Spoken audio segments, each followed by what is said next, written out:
Chapter 610. Father. Mother.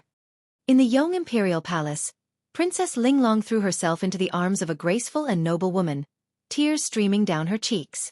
After being abducted by the demon sect, she never thought that she would ever see her parents again. The woman's eyes were also brimming with tears. Holding her daughter's face, she asked with concern, "My poor daughter. You must have suffered a lot." Princess Linglong gazed at Li Mu. She hadn't suffered at all. The one who had truly endured humiliation and suffering was Li Mu. Wiping her tears, she looked at the woman and said, "Mother, don't worry. With Big Brother Li here, they didn't do anything to me." The Yong Emperor and Empress respectfully bowed to Li Mu, gratefully saying, "Many thanks, Lord Li. If it weren't for Lord Li, my daughter would likely have met with misfortune." Li Mu waved his hand and said, "You're welcome. This is what the Great Zhou should do." The Yong Empire paid so much protection money to the Great Zhou every year. This was the purpose of the protection money. Soon after, Li Mu said, "Although I've already brought Linglong back, the danger from the demon sect has yet to be resolved. In 3 days, one of the demon sect's 3 patriarchs, an 8th-level expert, will awaken from his slumber. It's very likely that he will take revenge on the Yong Empire. We need to prepare early." When everyone heard this, their faces were filled with worry. The Yong Empire was already unable to resist the 7th-level demon sect's 5 patriarchs. If an 8th-level demon sect's 5 patriarchs came, the Yong Empire would be in danger of annihilation. Seeing their worry, Li Mu said, "Don't worry. I've already made arrangements. Even if the demon sect's 3 patriarchs really descend upon the Yong Empire, there is no need to fear them." Who was Li Mu? He was the continent's legend. He had pacified the Great Zhou, allied with the Yao Nation, and allied with the Ghost Realm. Everything he had done was worthy of being recorded in the annals of history. Not long ago, he had charged into the demon sect's lair alone and rescued Linglong from the hands of the world's top experts. The people of the Yong Empire had long since regarded him as their backbone. The Yong Emperor solemnly said, "If Lord Li has any instructions, the Yong Empire will definitely do them." Li Mu nodded and said, "I need some high-grade spiritual jades and some top-grade materials for setting up arrays." The Yong Emperor immediately replied, "We will have someone make the arrangements." Li Mu had only felt the tip of the iceberg from Tianjizi. That mountain-like pressure was still fresh in his memory. There was an insurmountable gap between the 7th realm and the 8th realm. Even if several 7th realm cultivators joined forces, they were still no match for an 8th realm cultivator. However, if several of them were not enough, what about 10 of them? The state of Yong currently had 3 transcendents. The southern states had the 5 Taoist sects, the Ghost Realm, the Yao Nation, the 4 Buddhist sects, and the Great Zhou. Li Mu hadn't calculated in detail before, but after doing so, he realized that he could mobilize so many transcendents just by relying on his reputation and the subordinates he controlled. If he could integrate this force, even the 3 ancestors of the demon sect wouldn't be able to return alive. The only problem was that the 4 Taoist sects were still fine. They were originally in the south and could support the state of Yong in a short period of time. However, the Great Zhou, the Fulu School, the Yao Nation, and the Ghost Realm were too far away from the state of Yong and couldn't provide timely assistance. Unless he could gather them together in an extremely short period of time. Coincidentally, the heavenly tomes of the Spirit Array sect recorded an ultra-long-distance teleportation array. This kind of teleportation array could easily teleport people tens of thousands of li or even tens of thousands of li away in an instant. It could be said that it utilized the power of space to the limit. The only drawback was that it consumed too many resources. Every teleportation required a large amount of high-grade spiritual jades as the energy source. Once or twice was fine, but if used too many times, even a large sect like the Fulu School would use up all of its spiritual jades. If that weren't the case, Li Mu would have already constructed countless of these teleportation arrays. One was in the Divine Capital, one was in the Yao Nation, one was in the Ghost Realm, and one was in Mount Baiyun. How much time could they save? As one of the wealthiest people on the continent, Li Mu still hadn't chosen to construct this kind of teleportation array. This was enough to show just how expensive it was. In the current situation, he had no choice but to do so. If the 3 ancestors of the demonic Tao personally descended, the state of Yong would undoubtedly be destroyed. It could be said that apart from the Xuanzong, the demon sect could destroy any of the various powers on the continent. If he constructed long-distance teleportation arrays in every region, he would be able to provide reinforcements when one side was in trouble. The cost of teleportation arrays was too great, so he wouldn't normally use them. He would only activate them when the various powers were facing a great crisis. On the way back, Li Mu had already sent a message to the various powers, ordering them to immediately prepare the materials. In the following 3 days and 2 nights, he wouldn't be able to rest for even a moment. After personally helping the state of Yong construct the teleportation array and teaching them how to use it, Li Mu immediately headed for the Spirit Array sect. It would take too long for him to set up the teleportation array by himself. He needed to find some helpers from the Spirit Array sect. Meanwhile, in the state of Yong, Princess Linglong was telling the imperial family in detail about what had happened in the past few days. A month ago, everyone, including the Emperor of Yong, believed that the Great Zhou's promise to help them rescue Linglong and that they had to wait for news was just a temporary prevarication. Unexpectedly, a month later, Li Mu had brought Linglong back in one piece. After hearing the entire story from Linglong, everyone's hearts were in turmoil, unable to calm down for a long time. As a Realm 6 cultivator, how much courage did one need to venture deep into the demon nest alone? To put down one's noble status and use the most humble attitude to accept inhumane torture and humiliation every day, all for the sake of waiting for an opportunity, how many people could do such a thing? More importantly, he had succeeded. He had successfully rescued Linglong from the hands of countless demonic Dao experts. It could be said to be a miracle. This should have been an impossible task, but he had done it. Not only had he rescued Linglong, but he had also snatched away the 3 pages of the heavenly tomes of the demonic Dao, creating a miracle among miracles. It was no wonder that even the Empress of the Great Zhou had pledged her heart to him. In Princess Linglong's mind, that tall and lofty figure had already become like a mountain. The Empress of Yong sighed softly and said, "We owe Lord Li a huge favor. I don't know how we can repay him." The Emperor of Yong thought for a long time and said, "Why don't?" The husband and wife looked at each other, understanding each other's intentions. The Empress of Yong said, "That will depend on whether Linglong agrees or not." Princess Linglong nodded repeatedly. "I agree. I agree to anything." The Emperor of Yong said, "We are prepared to give the Emperor's qi to Lord Li." Princess Linglong said disappointedly, "So father was talking about the Emperor's qi." The Emperor of Yong looked at her and asked, "Then what did you think it was?" Princess Linglong sighed softly and said, "I thought it was something else. Like I said, how could there be such a good thing?" 2 days later.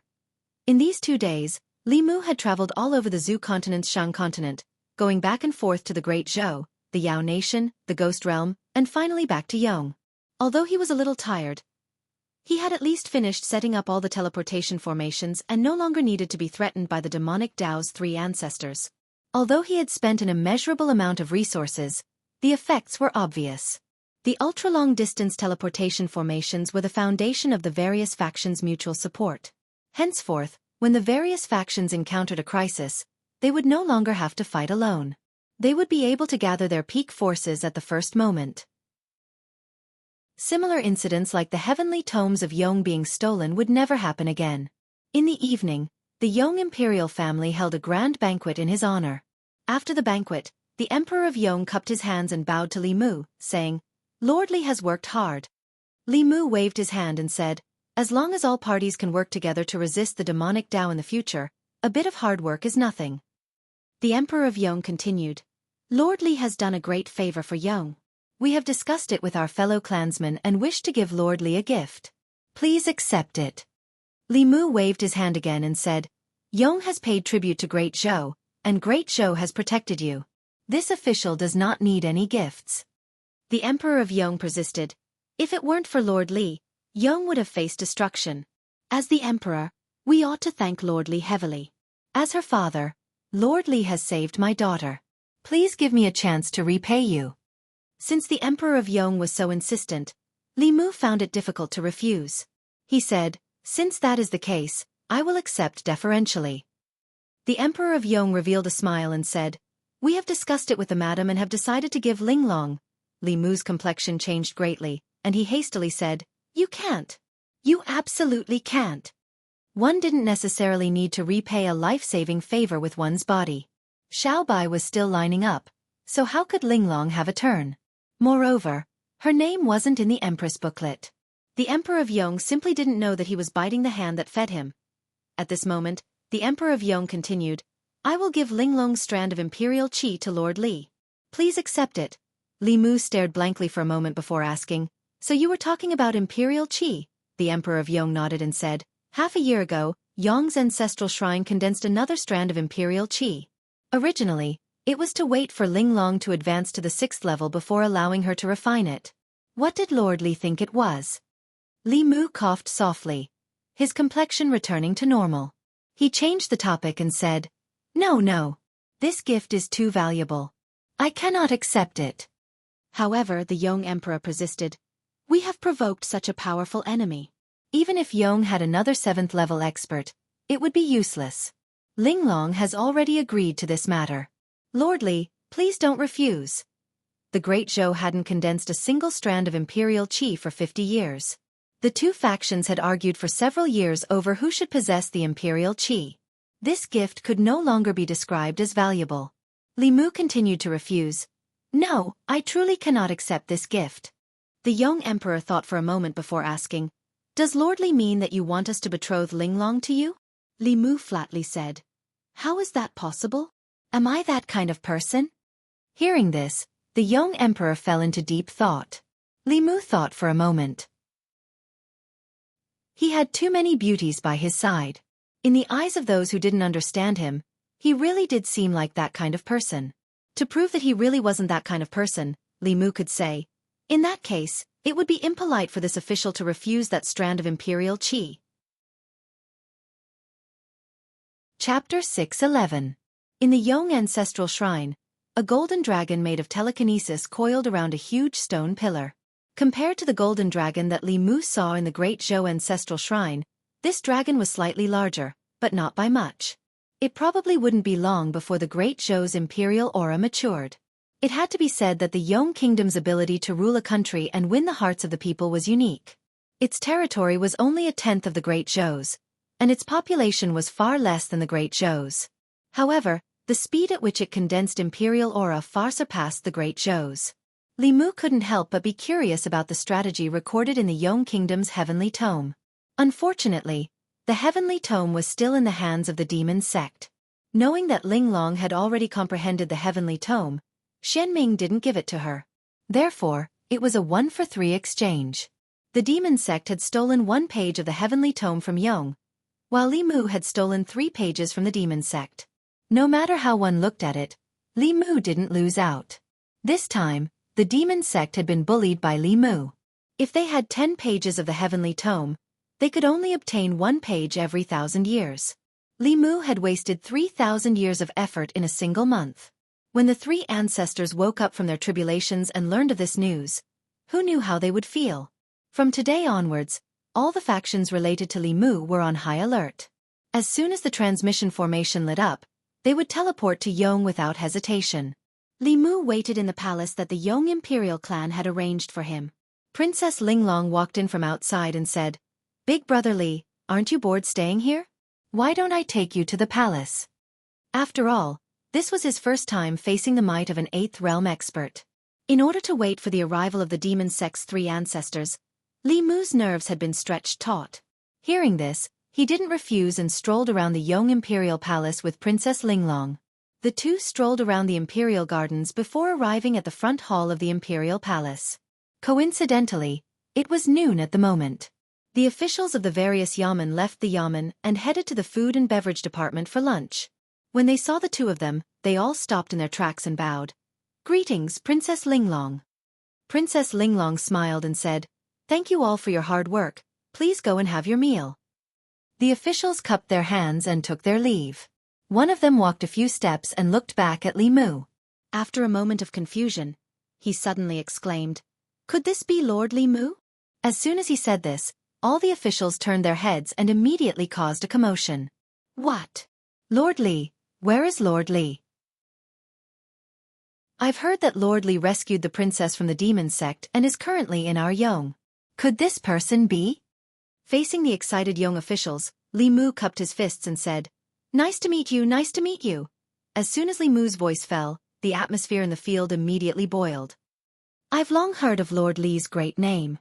Today, I finally have the fortune to meet you. Lord Li, can you tell us in detail how you allied with the Demon Kingdom and the Ghost Realm? For thousands of years. Only you have accomplished such a magnificent feat for the human race. I'm more interested in how Lord Li rescued Princess Linglong. This is like pulling a tooth from the tiger's mouth. It can be called a miracle. Li Mu was escorted to the food and beverage department by the enthusiastic Yong officials and had lunch with them. The imperial kitchen of Yong was not solely responsible for cooking for the imperial family. It was also responsible for the 3 meals a day for the officials. The Yong court had even established a food and beverage department for this purpose. The food and beverage department had famous chefs from all over the country who specialized in the local cuisines of each region. This allowed the officials, regardless of where they came from, to eat their own local cuisine in the palace. With regards to this point, Li Mu planned to imitate the Yong court when he returned. Only by treating the officials well could he increase their efficiency and enthusiasm in their work. Moreover, hiring a few chefs did not require a lot of investment, but it could bring unexpected benefits. Lord Li, I've heard that the Empress of the Great Zhou, the Queen of the Myriad Demons, and the Ghost Lord of the Ghost Realm are all your lovers. Lord Li is truly worthy of being our role model. Whenever Lord Li plans to attack Xuanzong, we will support you in seeking justice. Lord Li, tell us, how did you escape from the clutches of so many demonic Dao experts? Li Mu had never imagined that his largest fan club would be in the Yong court. Many officials in the Great Zhou feared him and avoided him like the plague. When the Yong court officials, especially the younger ones, saw him, they were like fans meeting their idol. Among them, Linglong was the head fan club. As a qualified fan club leader, Linglong took the initiative to lead Li Mu away from the imperial palace when she saw that he was unable to bear the harassment of the younger officials. Walking on the streets of the Yong court, Li Mu felt as if he was taking a stroll in the divine capital. The citizens of the Yong kingdom were full of vigor, unlike the people Li Mu saw when he first came to Chengdu. Most of them were lifeless, like walking corpses. The citizens of the Yong kingdom naturally had a lot of telekinesis. On the streets of the Yong court, children played with each other, cheerful laughter filling the air. As the elderly walked through the streets, people took the initiative to support them. Li Mu even saw nursing homes and orphanages. Linglong told him that the court would take care of the elderly and children who had lost their families. The money and resources needed to settle them would come from the national treasury. Coupled with donations from the outside world, there would not be a situation where the elderly and children were left without a home. In addition, the court would allocate funds every year for the impoverished commoners who found it difficult to continue living, providing them with the bare minimum of living expenses. In the Yong court, if the commoners fell ill, they would not have to spend too much. The court would cover the majority of their medical expenses. Li Mu's various experiences in the state of Yong made him realize that he and the Empress had done many important things over the years, but they had neglected these trivial matters. These were the matters closest to the lives of the common people and were also the matters that the common people were most concerned about. It was no wonder that the people of the Yong court were so united. People did not only care about their relatives, but also their children. The elderly had their parents, the strong had their uses, and the young had their strengths. The poor, widowed, lonely, alone, disabled, and ill were all taken care of. While most of the countries on the continent were still in the feudal era, the Yong court was already moving towards a harmonious society. After thinking it over, Li Mu asked, "Therefore, the trade between the Yong court and the Great Zhou court is actually for the sake of the commoners. Is this the way of governing a country described in the Heavenly Book?" Linglong nodded. 100 years ago, the old ancestor obtained a page of the Heavenly Book by chance, and slowly comprehended these ways of governing a country. Only then did the Yong court its current state.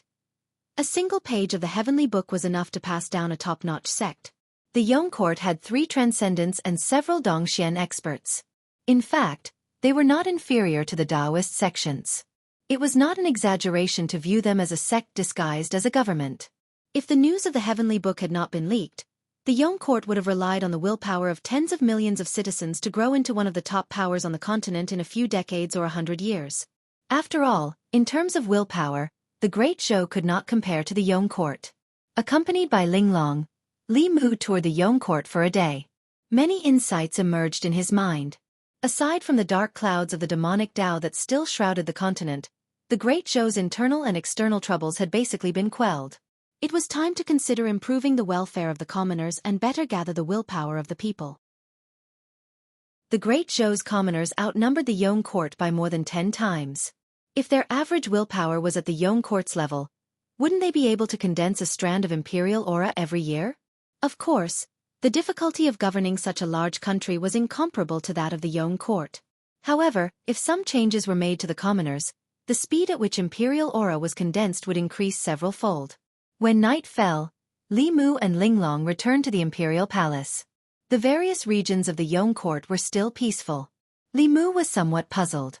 The demonic Dao's 3 ancestors had already finished their tribulations. When they learned that the 3 pages of the heavenly book had been stolen, they would definitely be furious. However, regardless of whether it was the Yong court or the Great Zhou, there was no news of them. The demonic Dao had only accumulated a few pages of the heavenly book for several thousand years. Now that Li Mu had stolen 3 pages, it was unlikely that they would suffer such a loss. However, it was fine if he did not come. As long as the 3 ancestors did not take action, the world would be peaceful and stable. The pressure in Li Mu's heart was swept away. Deep into the night, the Yong court was quiet. At the same time, in the depths of the southern sea, endless roars could be heard from the towering waves. Divine Predictor, you have repeatedly obstructed me. One day, I will flatten your Xuanzong. Chapter 6:12. Li Mu originally thought that after the demon sect's 3 ancestors woke up, they would immediately take revenge on him and Yong and snatch back the heavenly tomes. Unexpectedly, he had stayed in the Yong kingdom for half a month without seeing any signs of activity. Neither the demon sect's 3 ancestors nor Xianming had any intention of snatching back the heavenly tomes. Li Mu's numerous long-distance teleportation formations seemed to have been built in vain. At this moment, Li Mu suddenly recalled that Pei Yi had once said that the 3 ancestors could not easily set foot on the continent. Although Li Mu didn't know the reason behind this, since the Devil Sect didn't plan on attacking Yong, there was no need for Li Mu to remain here. The reason why he had stayed in Yong for so long was to learn how to govern Yong. The Great Zhou's internal problems had been resolved, and its external troubles had been quelled. What was needed now was peaceful development. In this aspect, he needed to learn from Yong. In the Yong Imperial Palace, Li Mu extended his hand to Linglong and said, "Let's go." This time, he wanted to bring Princess Linglong back to the divine capital. Firstly, her heart of 7 orifices was extremely attractive to the demonic Dao. If she remained in Yong, Yong would not be able to protect her. In addition, Linglong had taken the initiative to follow Li Mu to the divine capital. She felt deeply guilty for torturing Li Mu every day on the demonic island. Although it was an act, she had really done it. She had taken the initiative to follow Li Mu to atone for her sins. Li Mu had emphasized to her many times that it was only a temporary measure in times of danger. However, Princess Linglong seemed to have accepted this stubbornly. Since he was going to take her with him anyway, Li Mu let her be. Aside from protecting her, Li Mu actually had a small selfish motive. Although the heavenly tomes of Yong had been snatched away by the demonic Dao, Linglong was a walking heavenly tomes. If he brought her to the divine capital and had her help the Great Zhou implement a series of reforms, wouldn't he and the Empress be liberated? As the group watched the 2 disappear, the Yong Emperor suddenly realized something and muttered, "Oh no, we fell into a trap." Great Zhou, Shandu. According to past practice, whenever Lord Li Mu disappeared for a period of time, it meant that he was planning something big. The Great Zhou, the Yao Nation, and the Ghost Realm had formed an alliance during his absence. This time, news of Lord Li barging into the demon sect's lair alone and rescuing Princess Linglong from Yong under the noses of many demon sect experts spread from Yong to Shendu. Even if the people were already used to his actions, they still couldn't help but sigh in their hearts when they heard about this. Lord Li was forever a god. Ever since he stepped into the divine capital, all the things he did were things that others couldn't do, things that others didn't dare to do, and things that others didn't even dare to do. Even the people he chose to date were like this. In the entire Great Zhou, he was probably the only one who dared to flirt with the Empress. At this moment, in the Chang'e Palace, Li Mu was preparing to report to the Empress. Zhou Yi sensed that Li Mu had returned and was originally overjoyed. However, in the next moment, he sensed the aura of an unfamiliar woman beside him. Seeing Li Mu and a young woman walk in, the Empress only shot him a glance and didn't say anything. Li Mu understood the Empress so well that he knew what she was thinking with just a glance. Unhurriedly he introduced, "Your Majesty, This is Princess Linglong of Yong. She possesses the heart of 7 orifices and is one of the important targets of the demon sect. In order to protect her and prevent her from being abducted by the demon sect again, this subject acted on his own initiative and brought her back. Princess Linglong's eyes were filled with stars as she looked at the Empress. She hurriedly bowed and said, "Linglong greets your Majesty the Empress." Zhou Yi felt uncomfortable under Princess Linglong's gaze. He lightly coughed and said, "Dispense with the formalities. Ali, arrange a palace for Princess Linglong to live in." According to etiquette, the envoys or nobles of other countries should be placed in the Chamberlain of Dependencies. They had never been placed in the palace. Li Mu opened his mouth and said, "Your Majesty, isn't it a little inappropriate to have Linglong live in the palace?" Zhou Yi indifferently glanced at him and asked, "Then where do you think is appropriate for her to live? The Li residence?" Li Mu decisively shut his mouth. Ali and Mr. Mei went to tidy up the palace for Linglong. The Empress walked outside the Changle Palace and pretended to be admiring the scenery. She indifferently said to Li Mu, "Her name wasn't on that paper." Li Mu helplessly said, "Your Majesty, what are you thinking? I only brought her back to protect her. At the same time, I also want her to help the Great Zhou implement some reforms that affect the people's lives. Also, she is an admirer of your Majesty." Zhou Yi was diverted by Li Mu's change of topic. He asked, "What does she admire about me?" Li Mu said, "Your Majesty is young, but you are already one of the most powerful people in the Zhou continent. You control the most powerful empire in the Zhou continent. You are the idol of countless women, including Linglong. She has told me more than once about her admiration for your Majesty." At the entrance of another palace, Princess Linglong looked at Li Mu and the Empress standing side by side not far away. She was full of joy and said, "Big Brother Li and your Majesty are a perfect match. Seeing them together makes me happy." Mr. Mei was puzzled and asked, "Your Majesty and Li Mu are together. What makes you happy?" Princess Linglong said, "I don't know. In any case, I'm just happy." Zhou Yi glanced at Linglong from the corner of her eyes and asked Li Mu, "What's there to be happy about?" Li Mu explained, "Your Majesty might not understand, but when she admires the two of us at the same time, she would very much want to see us together. Aren't the people of the divine capital like this? Your Majesty also knows the people's cries for us." Zhou Yi understood Li Mu's explanation. Countless people of the divine capital hoped that she would make Li Mu empress. She didn't expect that there would also be such a person in the distant Yong kingdom.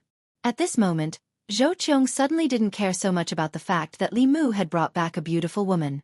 She glanced at Li Mu and said, "Follow me." Li Mu followed behind the Empress and soon arrived in front of the ancestral shrine. The Empress entered the ancestral shrine, and Li Mu followed her in. Inside the ancestral shrine, 36 cauldrons of psychokinesis shone with an abnormally resplendent golden light. The golden threads extending from each cauldron were at least twice as thick as the ones Li Mu had seen last time. Li Mu was astonished for a moment, but he soon understood. The Great Zhou of today was no longer the Great Zhou of the past. After Li Mu helped Su He unify the Ghost Realm and establish a peace treaty with the Great Zhou, the Zhou continent situation had completely changed. Apart from the demon sect, which the common people couldn't come into contact with, the Great Zhou's internal and external troubles had been resolved. The common people could completely relax and live in peace and contentment. This was the best time that the Zhou continent had experienced in the past several thousand years. And the Great Zhou was destined to be the dynasty that the common people trusted the most and recognized the most. When the common people trusted the country and were proud of the people of the country, the psychokinesis of the people would naturally reach a peak. Within the large cauldron in the center of the ancestral shrine, the psychokinesis dragon was napping. Its body was abnormally thick and solid, not inferior to the one given to him by the Yong Emperor. This meant that the psychokinesis spirit within the ancestral shrine of the Great Zhou had matured. Li Mu recalled this matter and said to the Empress, "There is one more thing that this subject forgot to tell your Majesty." In order to thank this subject, the Yong Emperor gave this subject a valuable gift. Zhou Yi looked at him and asked suspiciously, "He wants to marry his daughter to you?" Li Mu was speechless. "What is your Majesty thinking?" He gave this subject a strand of Emperor's qi. Li Mu extended his hand, and another golden dragon flew out from the cauldron. The moment this dragon appeared in the ancestral shrine, the enormous dragon within the cauldron opened its eyes. Two rays of golden light flashed as it looked at Li Mu. To be exact, it was looking at the other golden dragon beside him. The golden dragon released by Li Mu paused for a moment before letting out a roar and flying towards the golden dragon in the cauldron. The two dragons instantly intertwined with each other, biting each other with their dragon heads. Chapter 6:13. Li Mu didn't expect that the two golden dragons would fight and devour each other as soon as they met. It was only then that he realized that the Emperor Qi was the spirit of telekinesis. They were formed from telekinesis. Whenever two spirits of Emperor Qi met, they would devour each other to strengthen themselves. This was an instinct of telekinesis spirits. Li Mu and the Empress wanted to stop them, but it was too late. The two bodies of Emperor Qi had already merged together, and there was no distinction between them. Only the heads were still biting and devouring each other. Later, they even plunged into the cauldron. The cauldron at the center of the ancestral temple shook violently. Soon, a deafening dragon roar came from within. A blinding golden light shot out from the cauldron. It passed through the roof of the ancestral temple and tried to escape into the depths of the clouds. The Empress reached out and clenched her hand. An invisible hand seemed to appear in the void and captured the golden light. In the next moment, the telekinesis spirit in the ancestral temple showed its original form again. The golden light on its body was even more dazzling. Its body was also thicker than before. However, only one of the original two golden dragons was left. It was obvious that one of them had been devoured by the other. Li Mu and the Empress had already discussed who the Emperor Qi belonged to. The Empress had already refined a strand of Emperor Qi, so a new one was useless to her. Li Mu had his own telekinesis cultivation, so he didn't need the Emperor Qi to break through to the next level. The first strand of Emperor Qi in the ancestral temple was originally prepared for Lu Hanyan. A few years later, the second strand of Emperor Qi was left for Li Qing. After Linglong's father gave Li Mu a strand of Emperor's Qi, there was no need for them to split it evenly. Now that one strand of Emperor's Qi had been devoured, there was only one left. Who should he give it to? Moreover, after the two strands of Emperor Qi merged, a new telekinesis spirit was born. It was twice as strong as before. With their current cultivation, they couldn't bear the impact of such a huge telekinesis. The Empress saw this and said, "It seems that only you can refine this strand of Emperor Qi." Li Mu thought for a while and nodded. In the past, he did not consider refining it himself because he would reach the seventh realm sooner or later. He did not want to waste a strand of Emperor's Qi. The sooner the people around him reached the Transcendence realm, the sooner he could rest assured. However, his experiences during this period of time made Li Mu gradually realize that his cultivation was still not enough. Now that he was at the sixth realm, his previous enemies were no longer a threat to him. However, new enemies were constantly appearing. Not to mention the three ancestors of the demonic Dao and Tianjizi. Even a peak transcendent expert like Xianming could only run away if he saw them. He needed to at least reach the seventh-level transcendent realm in order to have the confidence to stand on this continent. The time it would take to refine the Emperor Qi was uncertain. It could take months or years. This strand of Emperor Qi was far more powerful than ordinary mature Emperor Qi, so it could take even longer. Before he went into seclusion to refine the Emperor Qi, he had to arrange everything around him. Li Mu left the palace. When he returned home, the people of the divine capital were still discussing the dragon roar that came from the palace, as well as the golden light that shot into the sky. In a certain mansion of the Shao clan, several members of the Shao clan reluctantly looked away from the palace. King Ping's expression was solemn as he said in a deep voice, "The Emperor Qi has formed." It had only been a few years since the last strand of Emperor Qi was formed. This was the fastest strand of Emperor Qi to form since the establishment of the Great Zhou. It should have been something to be happy about, but the Shao clan could not bring themselves to be happy. This was because the Emperor Qi in the Shao clan's ancestral temple no longer belonged to them. As they gradually moved away from the center of power in the Great Zhou, they had long lost their former glory. At the same time, a few sighs came from the Zhou mansion. 3 days later, at Mount Baiyun. In the ancestral court of Fulu School, Xianxia looked at Li Mu with some doubt and asked, "Junior brother, what's the matter that requires you to invite all the Grand Supreme Elders of our 5 sects to the sect?" Li Mu was about to go into seclusion to refine the Emperor Qi. He did not know how long it would take for him to come out of seclusion.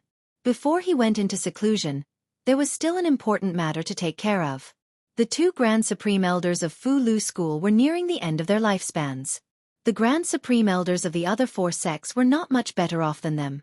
Before he went into seclusion, Li Mu planned to use the Great Sky Stealing Formation to extend their lifespans.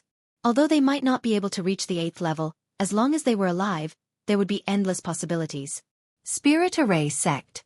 The sect master of Spirit Array Sect had just received a voice transmission from Xianxia. He asked, "What's the matter that requires the Grand Supreme Elders to go to Mount Baiyun? Can it be a few days later?" The Grand Supreme Elder just went into seclusion yesterday. In the voice transmission artifact, Xianxia said faintly, "Junior brother Ling Jizi obtained a lifespan extension technique from the demonic Tao. It can extend the Grand Supreme Elder's lifespans by 60 years. Since Martial Uncle is in seclusion, let's do it next time." The sect master of Spirit Array Sect was stunned for a moment, then immediately said, "No need, no need. When will he go into seclusion again? I'll go call him now." A heavenly fate talisman that could extend the lifespan of a transcendent expert by 3 to 5 years was a priceless treasure. What was the concept of extending one's lifespan by one 60-year cycle? It wasn't extending one's lifespan, but rather an opportunity and a possibility. Even if the Prime Elder was in secluded meditation, the headmaster would still call him out. Not long after, 2 streams of light flew out of the ancestral court of Spirit Array Sect and headed north. The speed of the light was unbelievably fast. Some of the elders of Spirit Array Sect looked at the sky with shock in their eyes. They muttered, "This speed, the Grand Supreme Elder's cultivation has improved again." In a quarter of an hour, 2 streams of light each from Spirit Array Sect, Pill Cauldron Sect, and South Sect and North Sect flew towards Mount Baiyun at the maximum speed of the 7th realm. A day later, on the plaza of the main peak of Mount Baiyun, a huge formation had been set up. Apart from Xuanzong, 10 Grand Supreme Elders of the 6 Taoist sects sat cross-legged in the formation. Their eyes were filled with excitement and anticipation. Each formation could extend the lifespan of 10 people at most, which was the number of Grand Supreme Elders of the 5 sects. Li Mu originally wanted his nominal master, Fu Daozi, to come along. However, he was in seclusion to comprehend the Fu Lu Great Tao. If he forcefully broke through, all his previous efforts would be wasted. If he did not come out before the end of his life, Li Mu would have no choice but to forcefully wake him up. Under everyone's gaze, Li Mu struck a spell into the formation. The entire formation flickered with white light. The spiritual energy of several mountains of supreme-grade spiritual jades that were set up at the key positions of the formation was instantly depleted and turned into dust. Li Mu's attention was completely focused on the formation. The supreme-grade spiritual jades required for this formation had almost emptied the 5 sects' assets. If it failed, they would not be able to set it up again in a short period of time. Fortunately, the next scene did not disappoint Li Mu. Above their heads, a dense whirlpool gradually appeared. Strands of unknown energy were attracted from the other side of the whirlpool and drilled into the bodies of the people in the formation. In the next moment, a magical scene appeared. The Grand Supreme Elder's white hair gradually turned black. The frowns on their faces lessened and the spots disappeared. The lethargy and death aura on their bodies also gradually disappeared. Outside the formation, everyone's breathing began to become heavy. How could any cultivator resist the temptation of having an extra 60 years of lifespan? Everyone's attention was on the Grand Supreme Elders.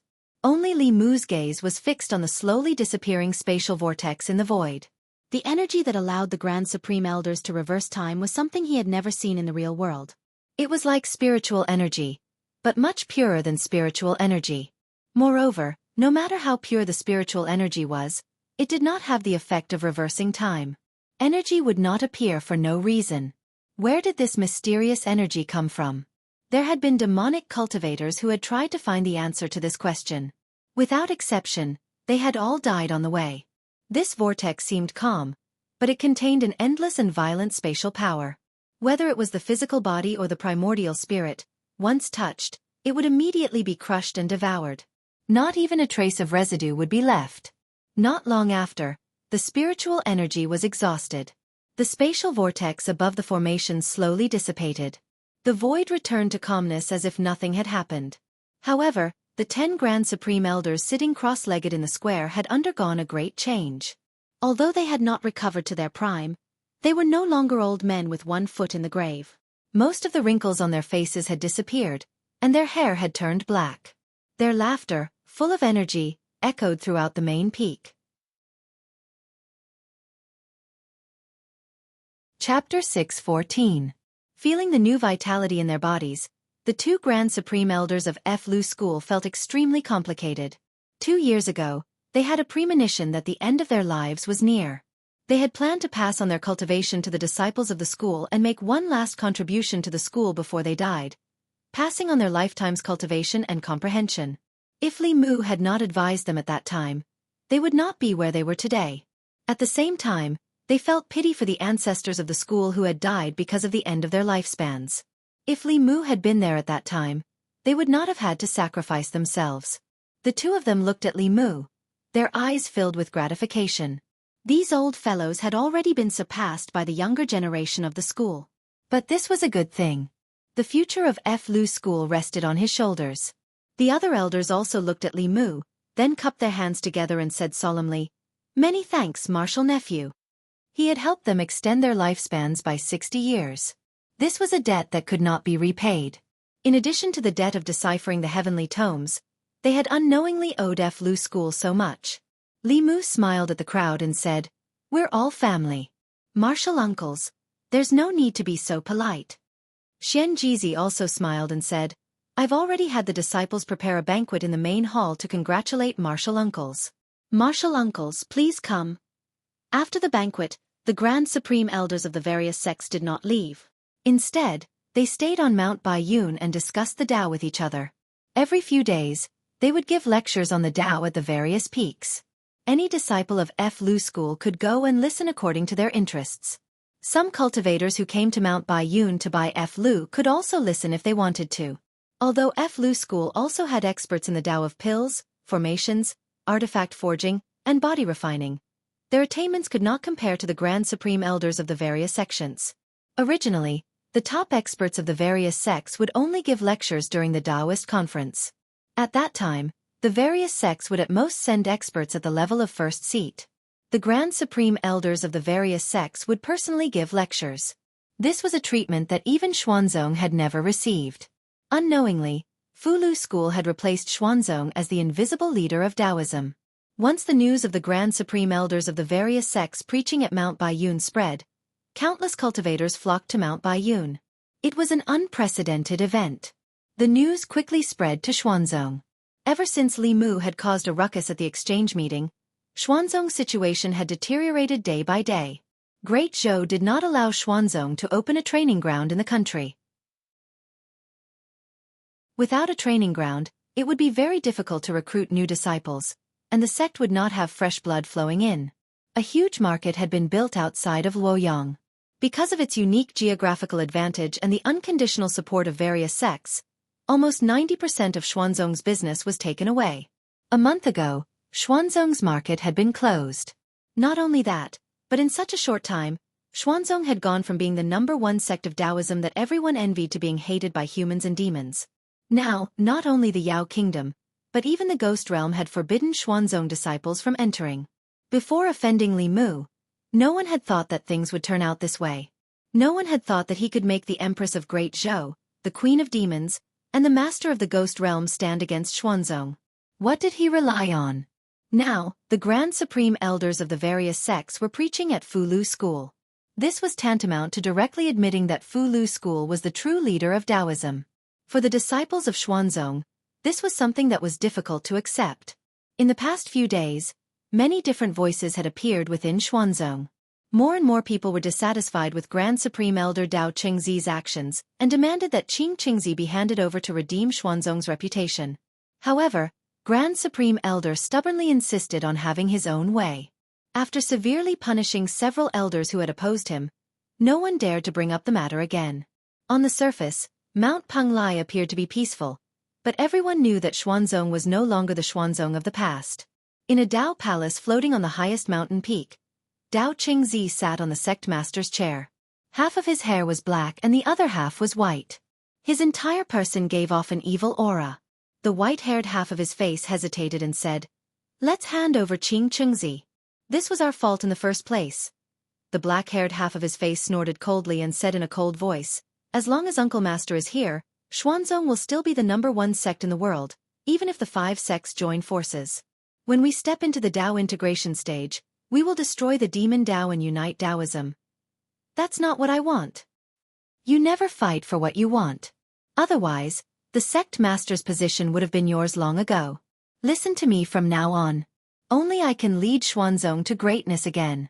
In the main hall, the same voice alternated with different tones, making the atmosphere of the main hall particularly gloomy. On Baiyun Peak of Fulu School, Li Mu was enjoying his last moments of comfort before going into seclusion. He had already told Lu Hanyan and Li Qing that he was about to go into seclusion to refine the Emperor Qi. The 2 strands of Emperor Qi that he had prepared for them had swallowed each other and become one.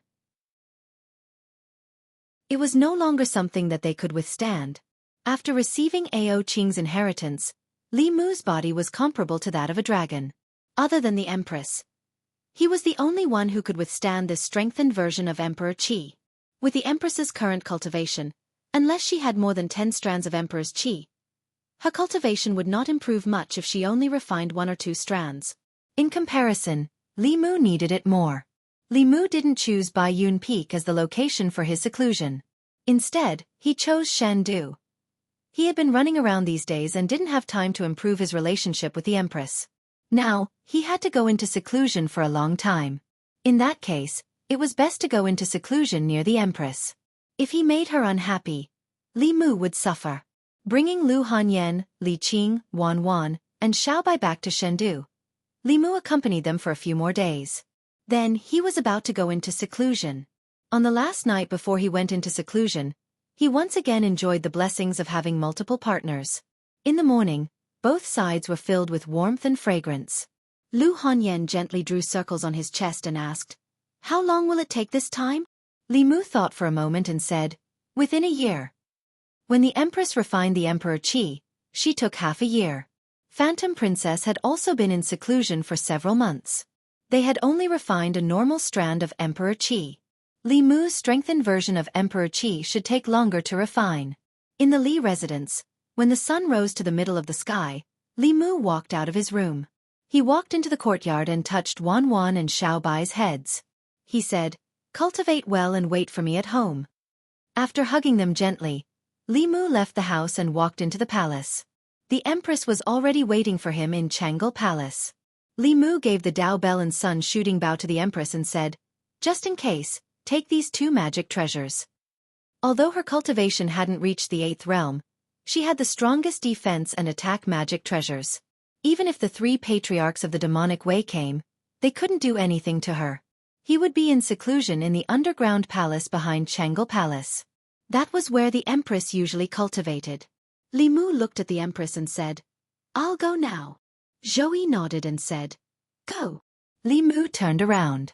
Zhou suddenly said, "Wait." Li Mu turned around and asked, "Is there anything else, Your Majesty?" Zhou tiptoed and kissed him gently on the lips. She said, "Come out soon." At the entrance of Chang'e Palace, Linglong saw this scene and suddenly blushed. Mr. Mei glanced at her and asked, "Why are you blushing?" Princess Linglong clasped her hands together and said excitedly, "I don't know, but I'm just happy." Ridiculous. Lord Mei no longer paid any attention to her. When he looked at Shangguan Li, he was stunned and said in surprise, "Ali, why are you blushing too?" Chapter 6:15. Great Zhou Imperial Palace. Underground Palace. Li Mu sat cross-legged on the ground, watching the heavy stone door slowly close. The Empress, Li, exquisite, and the others also disappeared through the door. Beside him was a mountain of spiritual jade. With a thought, Li Mu summoned the image of a golden dragon. As soon as the dragon appeared, it tried to escape, but the underground palace was sealed off by an array. It could only scurry around in this space before it was bounced back by the array on the wall. After a series of collisions, it roared and charged into Li Mu's body. As the telekinesis spirit entered his body, Li Mu's body radiated golden light, as dazzling as the sun. This energy was extremely violent, completely different from the gentle telekinesis he had absorbed in the past. Boundless telekinesis rampaged through his body, as if it wanted to destroy everything. Fortunately, Li Mu's body was comparable to that of the dragon race. After the baptism of the dragon marrow, this pain was nothing to him. Not long after, a golden cocoon formed on the outside of his body. The golden cocoon emitted a faint fluorescent light. The spiritual jade in the underground palace seemed to be attracted by something. The spiritual qi within slowly dissipated and was absorbed into the golden cocoon. The underground palace fell into a long silence. 1 month. 2 months. 3 months. Half a year passed in the blink of an eye. In this half a year, the Zhou continent was peaceful. The people of the Great Zhou lived in peace and contentment. In the ancestral temple of the imperial palace, the new imperial qi had already taken shape. In the past, the imperial court would have needed more than 10 years to condense telekinesis. Now, it only took the imperial court half a year. In this half a year, the imperial court issued many policies. The imperial court opened medical centers in the various counties and counties, reducing the majority of the people's medical expenses. At the same time, welfare homes and shelters were established in the various counties to support the elderly and orphans abandoned by their parents. Some people who lived in poverty and found it difficult to survive were also helped by the imperial court. The introduction of a series of policies benefiting the people made them trust the imperial court more and more. The unity of the people's hearts reached a peak since the founding of the Great Zhou. When the empress had just ascended the throne, there was a saying among the people that if a woman became empress, yin and yang would be reversed, and heaven and earth would be in rebellion. Now, the common people could no longer hear such voices. The wise and mighty Her Majesty the Empress and official Li, who wholeheartedly served the people, were in perfect harmony. It was because of this that the people of the Great Zhou's 36 counties could live such good lives today. If anyone dared to criticize this, they would be drowned in the mouths of the people even without the imperial court taking action. Great Zhou's Chengdu. The citizens of Chengdu had not heard from Lord Li for half a year. After disappearing for half a year, the people did not forget about him. Everyone knew that they were living and working in peace now because there were countless people like Lord Li who were silently working for them in the dark. They did not know the names of these people, nor did they know their identities, but they definitely existed. They used their backbone to prop up the Great Zhou. On the streets of Fairy's capital, Wan Wan and Xiao Bai each held a stick of candied hawthorn as they followed behind Lu Hanyan and Li Qing.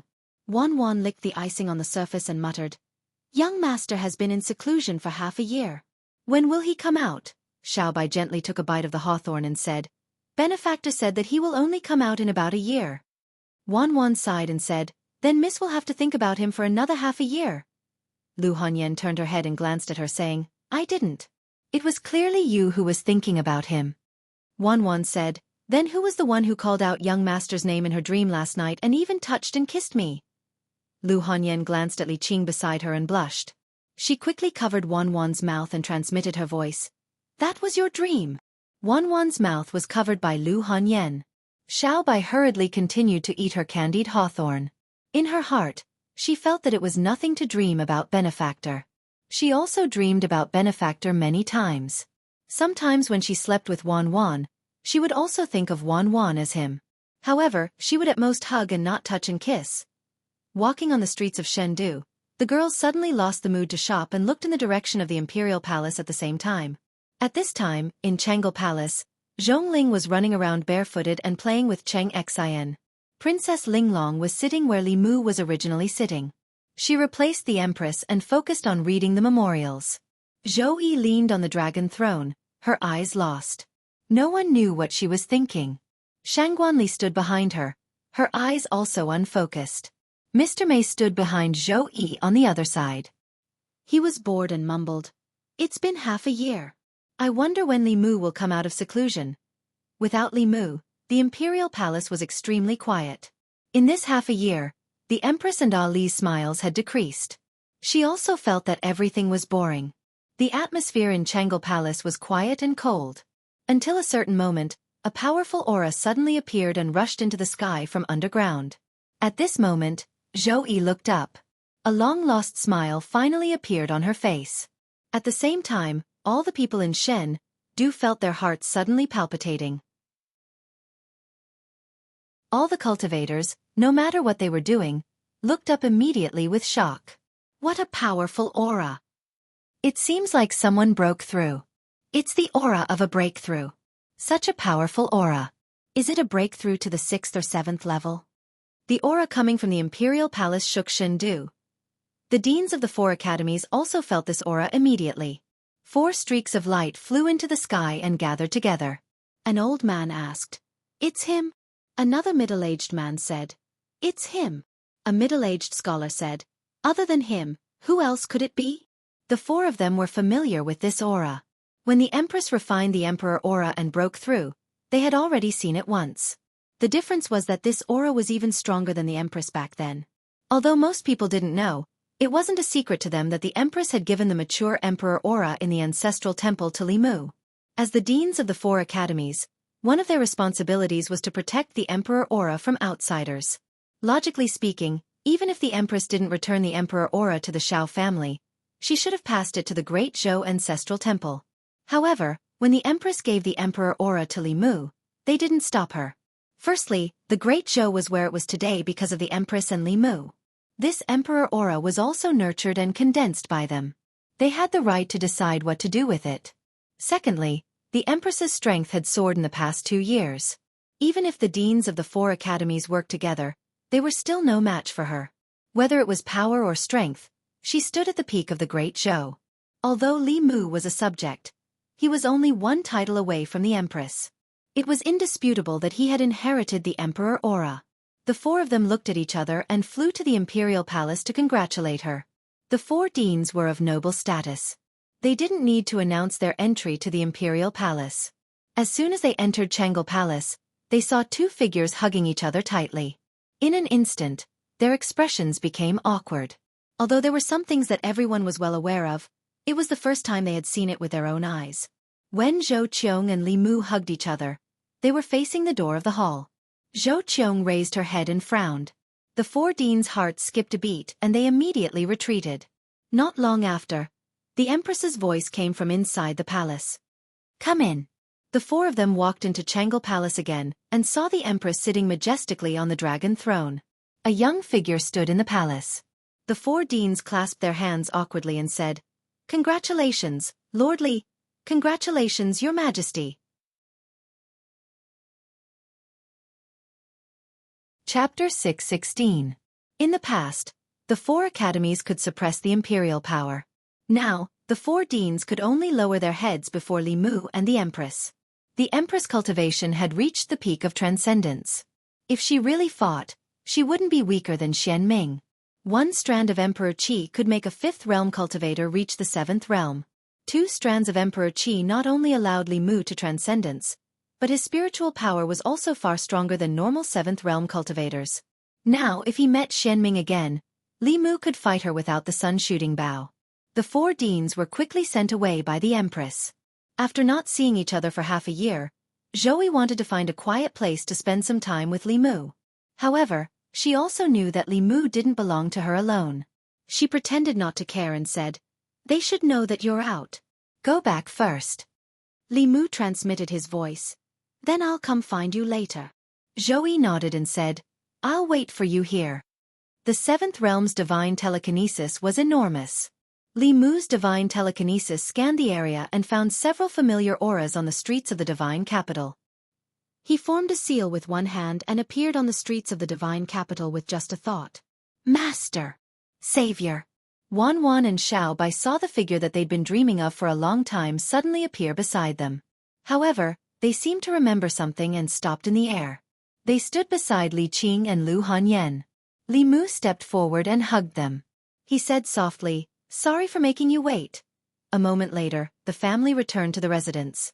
Wan happily wanted to follow Li Mu into the inner courtyard, but Xiao Bai grabbed her wrist. Wan quickly realized something. She sat down at the stone table in the courtyard and rested her chin on her hands.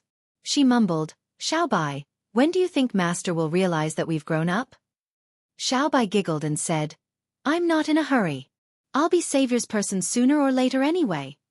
Wan rolled her eyes at him and said, "It's because you're not in a hurry that the other fox got ahead of you.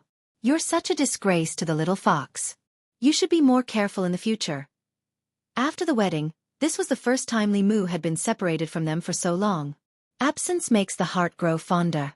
What happened next was naturally something that Wan Wan and Xiao Bai had to avoid for the time being. Li Mu had obtained the dual cultivation technique from Ao Qing and the Demonic Path's heavenly book. It came in handy this time. His cultivation had already surpassed Lu Hanyan and Li Qing by a lot. The process of dual cultivation did not improve Li Mu's cultivation much, but it was greatly beneficial to them. Dual cultivation was essentially a fusion of yin and yang. If one was stronger and the other was weaker, it would be beneficial to the weaker party. If their strength was similar, both parties would benefit greatly from it.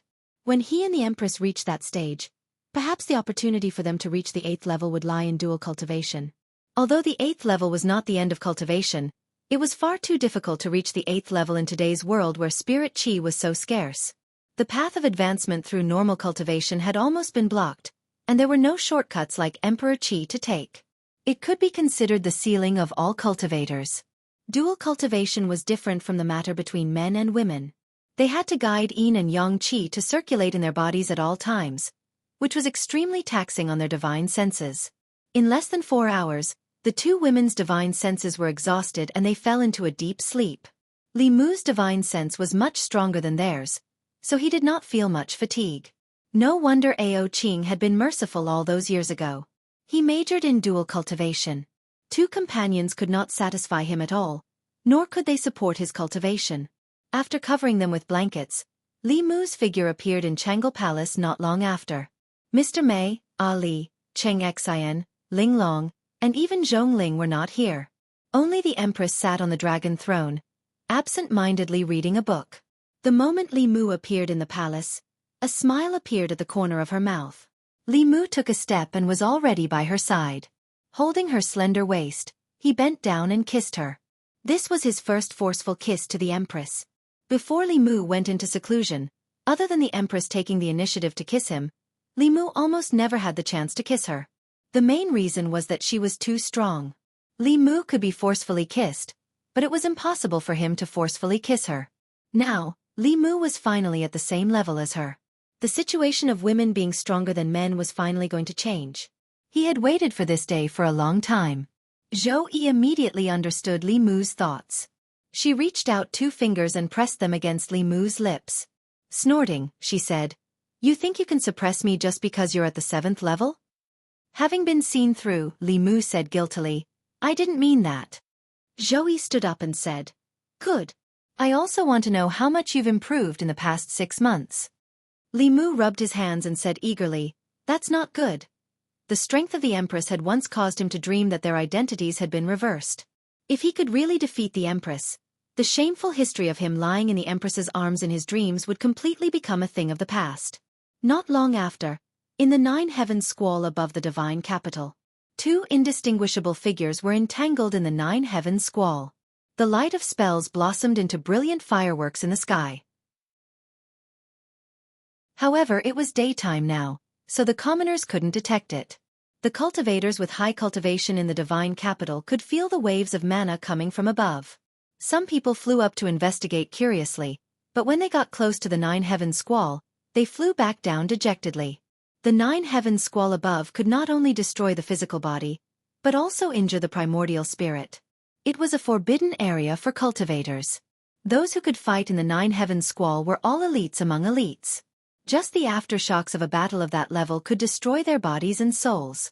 First, there was a mysterious elite breaking through, and then there was a battle between top elites in the 9 heaven squall.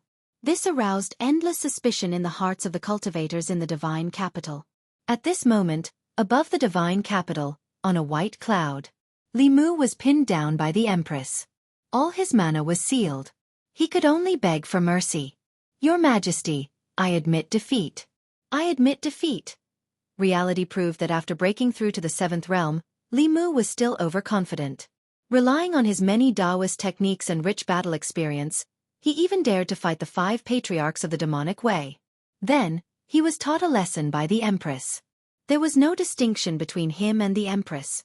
Apart from not telling her his background, the Empress also knew the remarkable Taoist techniques that he knew. Fighting with the Empress, Li Mu could not gain any advantage at all. While his transcendence energy far exceeded that of a newly ascended 7th level cultivator, there was still a considerable gap between him and the Empress.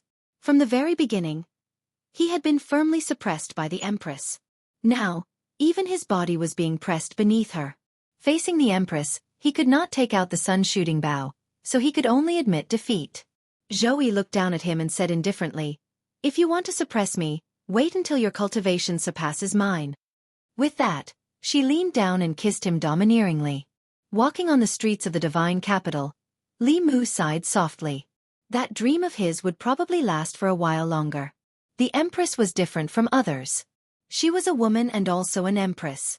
She was unwilling to be under anyone at any time, even if that person was Li Mu. If there was a forced kiss between them, then the one who had the strength to take the initiative would definitely be her. On the way back to the Li residence, Li Mu passed by a street corner. Suddenly, he felt something and looked ahead. There was a flag erected at the corner of the street with the words, "Divine Strategy and Wondrous Calculation," written on it. A sloppy Taoist priest sat behind the flag, leaning against the wall and looking listlessly at the pedestrians on the street.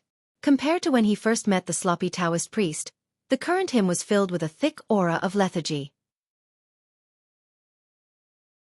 More of his hair was white, and brown spots appeared on his face. This was a sign that his lifespan was reaching its end. Looking at the sloppy Taoist priest, Li Mu could not help but sigh in his heart. When he first met the sloppy Taoist priest, he was only a mortal. If it were not for his reminder, Li Mu would probably have died from the scattering of his 7 souls. Later, Li Mu recruited him into the Department of Worship and gave him a talisman of divine secrets, which allowed him to temporarily extend his lifespan. But now, it seemed that he would not be able to break through before his lifespan ended. On the other hand, Li Mu had already broken through before him. Sometimes the path of cultivation was just this cruel. At the corner of the wall, the scruffy old Taoist priest sensed something and looked ahead, catching sight of a familiar figure. Seeing Li Mu again, he subconsciously wanted to check his cultivation. But when he used his spying ability, all he could see was a cloud of fog.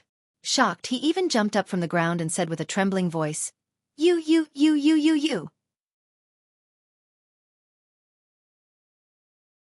Chapter 6:17. On the street corner of the divine capital, the slovenly Taoist priest stared at Li Mu as if he had seen a ghost. The first time he met Li Mu, he was just a mortal who had lost his 7 souls. At that time, he was already at the peak of the 6th realm and was seeking an opportunity to transcend. He kindly reminded him. The second time they met, Li Mu had already stepped onto the path of cultivation. After that, every time he met Li Mu, his cultivation would become stronger. Until this time, even he could not see through Li Mu's cultivation. There were generally 2 reasons for such a situation. First, Li Mu had a magic treasure that could hide his aura and cultivation. Second, Li Mu's cultivation had already surpassed his. He subconsciously thought that it was the former. However, the feeling that Li Mu gave him was not the former. At this moment, when he faced Li Mu, he even felt like he was facing the Empress of the Great Zhou. The slovenly Taoist priest stared at Li Mu and said in shock, You have already transcended. Li Mu did not know how to answer this question. The main reason was that reality was too cruel for the slovenly Taoist priest. If it was Li Mu, a mortal that he would not even look at a few years ago, had already surpassed him in cultivation, he would feel somewhat disappointed. Li Mu could say, "It's just luck. So the person who broke through in the imperial palace was you." The slovenly Taoist priest had a complicated expression on his face. After a long silence he slowly said, "You don't need to comfort me. I have lived for more than 2 decades. I have lived enough. I can't wait to be free." Li Mu looked at him and gently shook his head. He said, "I obtained a life-extending technique from the demon sect. It can extend a person's life for another 60 years. Before he could finish, the Taoist priest looked at him in shock and asked, "There's such a heaven-defying Tao technique?" Li Mu nodded and said, "Since we are fated to meet again today, I originally wanted to repay Senior's kindness in the past, but I didn't expect that Senior had already seen through life and death and wanted to be free as soon as possible. Since that is the case, then forget it." The slovenly Taoist priest hurriedly stepped forward and said, "Don't, I'm just saying. Who doesn't want to live a few more years? Don't forget, I saved your life." Li Mu did not forget about this. Even though he had used a heavenly fortune talisman to settle the debt between them, the debt of saving his life was immeasurable. The grand elders of the various sects had already extended their lives once. Next up would be people like the slovenly Taoist priest, who were nearing the end of their lives but were still stuck at the peak of Dongxian, unable to reach the 7th realm. Compared to the grand elders of the 7th realm, the grand elders were only at the 6th realm, so they used less energy to open the formation. It didn't matter if the slovenly Taoist priest was there or not. Li Mu chuckled. He looked at the slovenly Taoist priest and said, "Go to Mount Baiyun and wait for me there."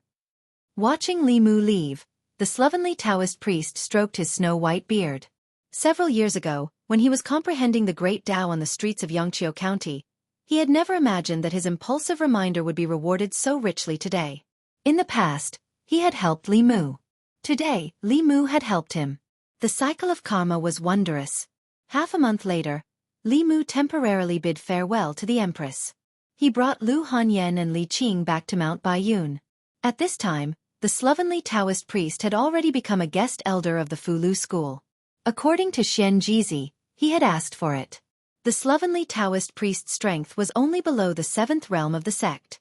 Xianxia did not refuse such a person who was willing to join the Fulu school, and because of his relationship with Li Mu. Within the Talisman Puppet sect, Violet Cloud Peak's Yu Quanzi only had 10 years of lifespan left. Li Mu asked Xianxia to inform the other 4 sects, asking them to choose 2 first seats with the shortest lifespan. Once again, they set up a grand formation to help them extend their lifespan by 60 years. In this way, the grand elders of the 5 Taoist sects would not be affected by their lifespans for the next few decades. On the main peak of Mount Baiyun, Xianxia looked at Li Mu and stroked the short beard on his chin. He said, "Since junior brother has successfully transcended, it is time for senior brother to give up the position of head teacher." Li Mu waved his hand and said, "Senior brother, you should sit on the position of head teacher for now. I am used to being free and undisciplined. I am temporarily unable to bear the heavy responsibility of being head teacher." Although he shouldered the heavy responsibility of revitalizing the sect and had been in charge of all matters of the Fulu school, in reality, he was no different from the head teacher. However, on the surface, the Fulu school still needed Xianxia to act as the face. After all, Xianxia's image was that of an immortal Taoist senior. He was not like Li Mu, who had no other good points other than his good looks. Although Xianxia was helpless, he did not raise any objections. On the surface, he was still the head teacher of the Fulu school, but in reality, Li Mu was the one in charge. As a disciple of the Fulu school, he could only obey Li Mu's arrangements. After arranging the matters of Mount Baiyun, Li Mu went to the Yao nation. A month before he came out of seclusion, Phantom Princess had already come out. Now, she was a 7-tailed fox and was the true queen of the demons. The 4 great tribes of the Yao nation had already completed the incorporation of the demon clans. Since the White Emperor, the Yao nation, which had been in chaos for 3,000 years, was once again unified. For some reason, both Phantom Princess and the Empress wanted to conquer Li Mu in terms of strength. After half a year, this was the first time he met Phantom Princess. The two of them did not linger and reminisce about old times. Instead, they engaged in a battle under Phantom Princess's request. Although Li Mu was helpless, he could only agree. There was no doubt about the result. They both advanced to the 7th level. Phantom Princess only refined 1 spirit of telekinesis, while Li Mu refined 2. The difference between her and Li Mu in terms of spiritual power was like the difference between Li Mu and the Empress. However, Li Mu's attitude towards Phantom Princess was different from the Empress. In terms of strength, Li Mu had never conquered the Empress. All along, he had been the one being conquered. Therefore, he was very eager to conquer the Empress once. Whether it was strength, intelligence, or other aspects, he had already conquered Phantom Princess countless times. He did not have any desire to win against her. In order to take care of her emotions, Li Mu tied with her. Phantom Princess said with some dissatisfaction, "I thought I could finally win against you this time. Why did you advance so quickly?" Li Mu held her hand and asked, "If I don't increase my cultivation, how can I protect you in the future?" Phantom Princess only acted coquettishly in front of Li Mu. Then she asked expectantly, "Tell me, between me and Zhou Yi, who is stronger?" She did not have a clear understanding of how strong the Empress was. That was why she asked such a question. Li Mu revealed an awkward but polite smile and said, She is she, you are you. You both have your strengths. Don't compare everything.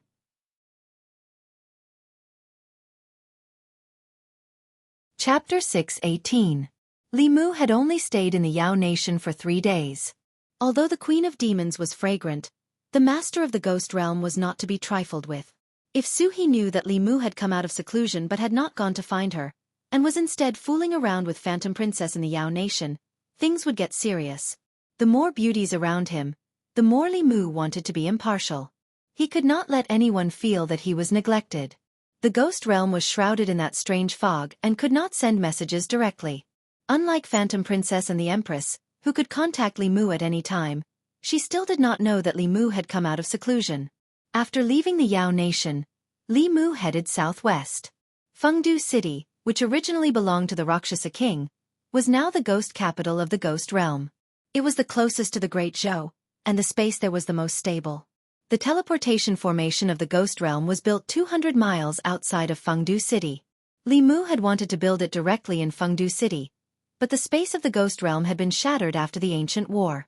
It could not withstand the power of space. Once the teleportation was activated, it would be swept into the space-time turbulence due to the collapse of space. Considering this reason, Li Mu built the teleportation formation at the edge of the ghost realm. 200 miles was not a long distance for the 7th realm Rakshasa king, King Yanluo, and the others. If one of them was in trouble, the ghost realm would only be delayed in providing support. Li Mu's current speed could not be compared to half a year ago. Soon, the fog-shrouded ghost realm appeared in front of him. He stopped shrinking Earth into an inch and turned into a stream of light, flying into the fog. At this time, the fog outside Fengdu City was abnormally tumbling. Ming Yi, Ming Er, and Ming San faced each other from a distance. Ming San looked at him and said in a low voice, "We know that you were forced. This time, the 5th ancestor came to save you. Get out of the way." Ming Yi's expression was complicated. If the 5th ancestor came to the ghost realm to save him, she would not have abandoned them when she was threatened by Li Mu's bow. Him coming here was nothing more than taking advantage of Li Mu's closed seclusion to obtain the ghost domain heavenly book. The past half a year in Ghost Realm was completely different from when he was on Ghost Island. When working under the 3rd and 5th patriarchs, he had to be respectful at all times and carry out all kinds of dangerous missions. But here, the Ghost Lord and Li Mu did not order him around. Although he did not get along well with the Rakshasa king and the other ghosts at first, they became friends as they interacted more often. Every few days, they would get together for a drink. He had never had such a leisurely and comfortable experience before. Although he didn't say a word, he stood in front of Ming Er and Ming San and didn't retreat. A soul spear condensed in his hand and he pointed it at the two from afar. Seeing this, Bayer asked angrily, "Bayer, have you betrayed Glory Sect?" Ming San's expression also darkened. He said, "Don't talk nonsense with him. Capture him and hand him over to the 5th ancestor." As soon as he finished speaking, the two rushed toward Bayer. The Yu and Ming elders' cultivations were about the same, so Bayer was soon at a disadvantage. At this moment, a cloud of black fog flew over from afar, and Rakshasa King's voice came from the fog. "Old ghost, don't be afraid. I'm here to help you." With Rakshasa King's help, the pressure on Ming Yi decreased, but Yanluo King, Yuxia King, and Azura King were a little flustered. The 5th ancestor of the demonic path came prepared this time. They knew the strength of Fengdu, and there were 6 7th realm cultivators with them, which was one more than them. In a battle of the same level, one more person could determine the outcome of the battle. The sky above Fengdu was covered by a huge black lotus. Su He used the ghost controlling technique, but it was useless. With her current 6th realm cultivation, she could not participate in such a battle. Ming Yi and the 4 ghost kings were held back, while Xian Ming and another black-robed man suppressed the ghost servant. Xian Ming's strength was about the same as the ghost servant's, and the black-robed man's strength was not ordinary either. Even the powerful ghost servant was not a match for the two of them. He was injured several times, and his aura kept weakening. At a certain moment, Xian Ming whispered to the black-robed man, "You hold him back." As soon as he finished speaking, he left the battle and flew towards Su He, who was standing on the city wall of Fengdu. The ghost servant's expression changed. He wanted to teleport over, but he was stopped by the black-robed man. Xian Ming had already locked onto Su He's aura.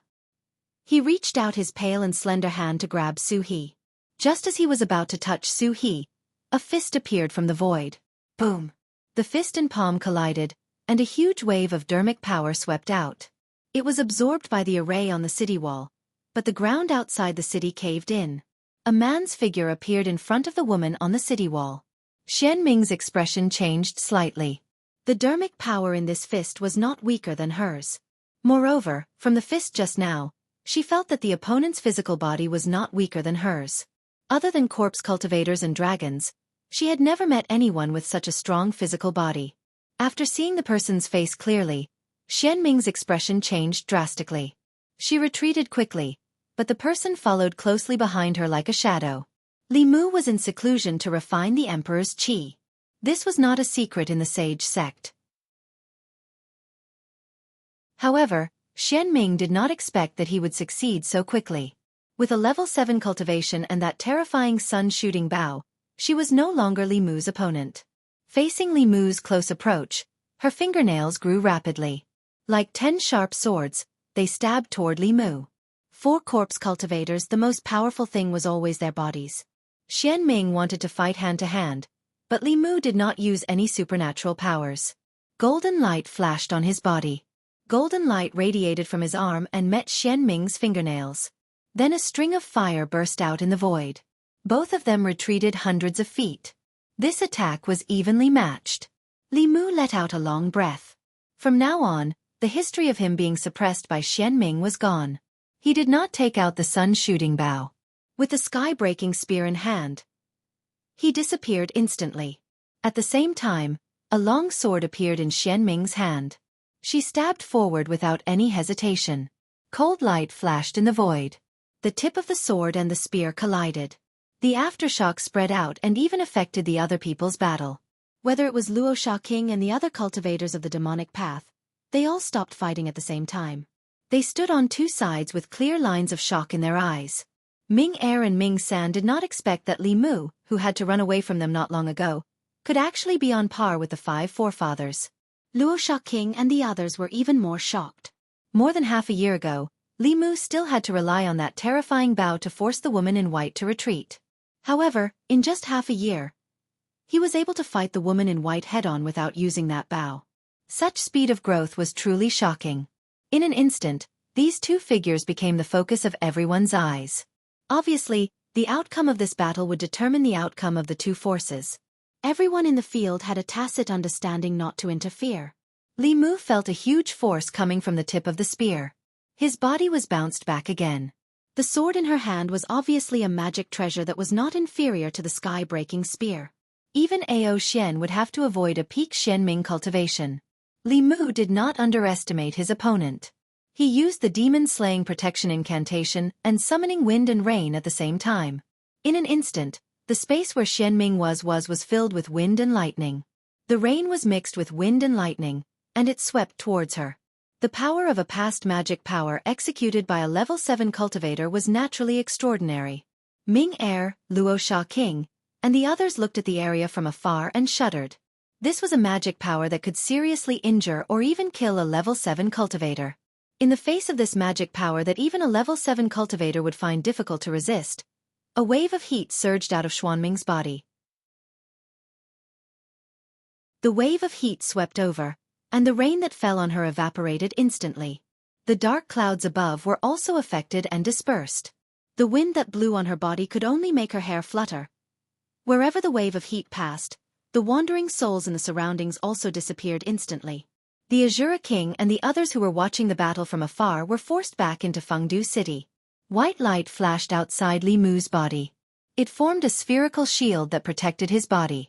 Although this wave of heat could not hurt his body, Li Mu's clothes could not withstand it. If he was not careful, he would be naked with everyone present. In the two short exchanges, neither Li Mu nor Xianming had the upper hand. In a fight between cultivators of the same level, especially those at the peak of their cultivation, it was hard to determine the winner in a short time. There was almost no magic power that could be executed by a level 7 cultivator that could end a cultivator of the same level in an instant. The terrifying thing about the sun-shooting bow was its instantaneous explosive damage. No magic or Dao technique could achieve that. Li Mu and Xianming were hundreds of feet away from each other. They did not attack again. Both of them knew very well that under normal circumstances, neither of them could do anything to the other. They could only keep exhausting each other and gamble on who would be the first to die. Of course, this was only under normal circumstances. When Li Mu extended his hand and retrieved the sky-piercing spear, Xuanming's expression changed drastically. He waved his sleeves and swept up the few demon Dao cultivators beside him. His figure gradually faded. "Freeze!" At this moment, Li Mu said softly. His fading figure paused for a moment and then disappeared. But beside him, there were two figures who were left behind. Ming Er and Ming Sen stood in place, stunned. The Azura King, Yen Luo King, Rakshasa King, Yuxia King, Gu Yi, and the ghost servant slowly looked at them.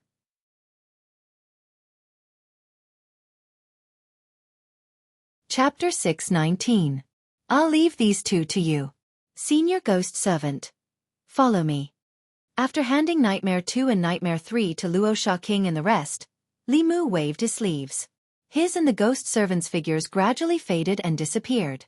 Above the West Sea, a white line rapidly headed south.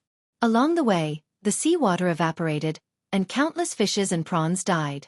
When the aquatic demons felt those powerful auras, they were so frightened that they fled into the deep sea, not daring to show their faces. Wherever the white line passed, a 6th-level flood dragon lay on the bottom of the sea, trembling. After cultivating for close to 100 years, he had never seen such a huge formation. The 5 auras that passed by just now gave him a strong sense of oppression. They were undoubtedly 7th-level powerhouses. Those powerhouses left quickly. Before he could heave a sigh of relief, another 2 powerful auras swept over from behind. This flood dragon did not dare to reveal any of its aura. It waited until the surface of the sea calmed down before it dared to show its head. Looking in the direction where those powerhouses disappeared, its eyes were filled with shock. At this moment, it finally realized that the 2 people who came later seemed to be chasing after the 5 people. 2 7th-level powerhouses chasing after 5 7th-level powerhouses. What was going on? Although he was very curious, he was still afraid of those powerhouses' auras. He did not dare to go closer to watch. Swinging his tail, he swam towards the deep sea. Xianming brought a few subordinates and escaped from the ghost realm of the Shang continent to the West Sea. From the West Sea to Yenzhou, she flew all the way to the South Sea. In her 10,000 years of cultivation, she had rarely been in such a sorry state. When Li Mu was at 6th level, he could already hurt her with the sun-shooting bow. Now that he was at 7th level, his dermic powers were 10 times stronger than before. He only needed to shoot an arrow with all his strength to kill her on the spot. 10,000 years of inheritance would be destroyed by one arrow. With the sun-shooting bow in hand, the only one in Sage Sect who could kill Li Mu was the 3rd Elder. But the moment the 3rd Elder stepped out of Ghost Island, he would be stopped by Tian Jizi. This was why Li Mu could do whatever he wanted on the mainland. In Yenzhou, on an endless grassland, wherever Xianming passed, the vegetation would wither and turn to dust. Her speed was extremely fast, but in the path she had to pass, there was a ripple in the void and 2 figures appeared. Li Mu's shrinking technique allowed him to cross hundreds of miles easily. In the past, he had been unable to escape the pursuit of the mysterious underworld being. However, the situation was reversed now. The 5 demonic Dao ancestors would not be able to escape his grasp. Li Mu gave the sky-breaking spear to the ghost servant for the time being. He held the sun-shooting bow in his hand. Before he could draw the bow, Xianming said in a cold voice, "After shooting the arrow, do you still have the power to resist?" She wasn't exaggerating. Li Mu was sure that if he shot an arrow with all his strength, even if Xianming didn't die, he would be like Blood River and lose all his fighting power. However, at that time, Li Mu would not have a single drop of magic power left. The ghost servant would be besieged by the others, especially with the black-robed man around. It would be difficult for him to win. At that time, Li Mu's magic power would not have recovered and he would be in a dangerous situation. Exchanging one with Xianming was obviously not a smart decision. He thought for a moment and suddenly shot the bow at the black-robed man. He only used 10% of his magic power for this arrow. It was enough to kill an initial Transcendent Realm expert. The black-robed man's expression changed when he was targeted by the sun-shooting bow. However, he couldn't dodge. A black light flickered on his body. Suddenly, a scale flew out from his chest and met the arrow. Boom! The golden arrow and the black scale collided and exploded. A spatial crack swept out. Xianming quickly retreated with the others. The black-robed man only spat out a mouthful of blood. He actually blocked the sun-shooting bow's arrow. Dragon race. Li Mu recognized the black-robed man from the scale. He was actually a 7th realm black dragon. The dragon race's strength was already higher than those of the same realm. In addition, they had strong bodies and powerful supernatural powers. Human and Yao cultivators of the same realm couldn't do anything to them. The scale that flew out from his body was one of the dragon race's life-saving supernatural powers. The only reverse scale on their body was refined into a magic treasure. It would fly out at a critical moment to protect their body. It could block a fatal blow for them. The arrogant dragon race was actually willing to be a subordinate of the demonic path. Li Mu didn't hesitate and drew the bow again. At this moment, Xianming suddenly grabbed the air and grabbed a figure from the flask heaven space. The figure blocked in front of her. She coldly looked at Li Mu and said, "Try shooting another arrow." Seeing Xianming grabbing the shoulder of the white-robed female corpse in front of him, Li Mu's face darkened. He raised the sun-shooting bow and aimed at the sky. An arrow light whizzed by and disappeared in the sky. The female corpse that Xianming used as a threat had the same face as Su He. It was Su He's body under the altar in the Bay of Clearwater. After she risked her life to save Su He, she disappeared alone. Li Mu and Su He never saw her again. Although she was an independent body, she still had an inseparable relationship with Su He. She didn't expect that she would fall into Xianming's hands. Xianming saw Li Mu's reaction and knew that she had made the right bet. He really cared about the spiritual corpse in her hands. In her previous life, she had already made preparations for this life. She had set up altars in countless places to cultivate spirit corpses that would accept her memory inheritance. Although she had only chosen one in the end, those altars had all been left behind. To cultivate the spiritual corpses that were compatible with her, she had sealed a drop of her essence blood in each altar. When Li Mu had forced her out of the ghost domain, she had felt the aura of her essence blood at the border of the ghost domain. Following this aura, she had easily found the spiritual corpse. At first glance, Xianming had guessed the connection between this spiritual corpse and the female ghost by Li Mu's side. She had conveniently taken her away to deal with today's situation. Li Mu held the sun-shooting bow. He could shoot Xianming to death. However, before that, she would destroy the spiritual corpse that Su He had turned into. Xianming looked at Li Mu and said, "Give me all the heavenly scriptures. Otherwise, I will kill her." Li Mu looked at her as if she was an idiot and asked, "Do you think it's possible?" Xianming frowned and said, "Give me back the heavenly scriptures you stole from the holy sect." Li Mu shook his head and said, "You can't threaten me." Xianming's sharp fingernails scratched Su He's spiritual corpse's neck, leaving some shallow marks. She said, "Then you should collect her corpse." Li Mu wasn't moved. With an indifferent face he said, "You can do whatever you want. You kill her, and I will kill you. It's revenge for her." Xianming frowned. "You don't want to save her?" Li Mu asked back. "Why should I save her?" Xianming said, "She's the one you like. She and that woman have the same origin. They look exactly the same." Li Mu looked at her and said indifferently, "Shallow. The appearance is only the appearance. The inner beauty is the real beauty. If you really like someone, you shouldn't just like her appearance. Besides, I already have one with such an appearance. What's the point of having another one? Is she worth exchanging the heavenly scriptures for?" Although Xianming had cultivated for 10,000 years and had rich experience in fights of magical powers, she knew nothing about the relationship between men and women.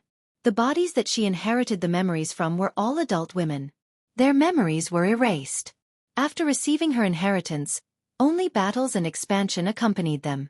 She thought that the reason why Li Mu would yield was because of the memories about Ao Qing from thousands of years ago. Ao Qing had many companions. Not only were there sisters who looked similar, but there were also female cultivators who had the same origin as Ao Qing. Li Mu's temperament was very similar to Ao Qing's to a large extent. She thought that Li Mu would yield because of this, but she realized that she was wrong. At this moment, Li Mu looked at Xianming and said, "Or you can choose to let her go." I will let you go.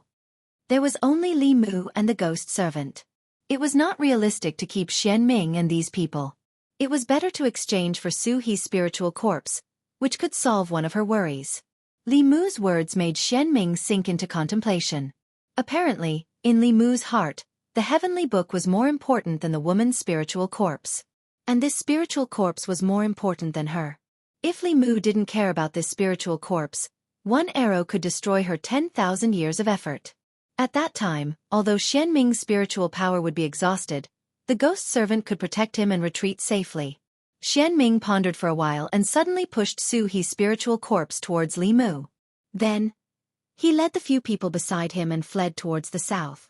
Li Mu couldn't chase after Xianming because Su He's spiritual corpse was unconscious. Her body was burning red. Before Xianming left, he had planted the corpse fire poison in her body. If Li Mu didn't care about her and went to chase after Xianming, she would be burned to ashes by the corpse fire poison from the inside out. She was worthy of being one of the few old monsters who had lived for 10,000 years. She only used this trick to delay Li Mu. Li Mu held the spiritual corpse. Her eyebrows and hair were covered with white frost.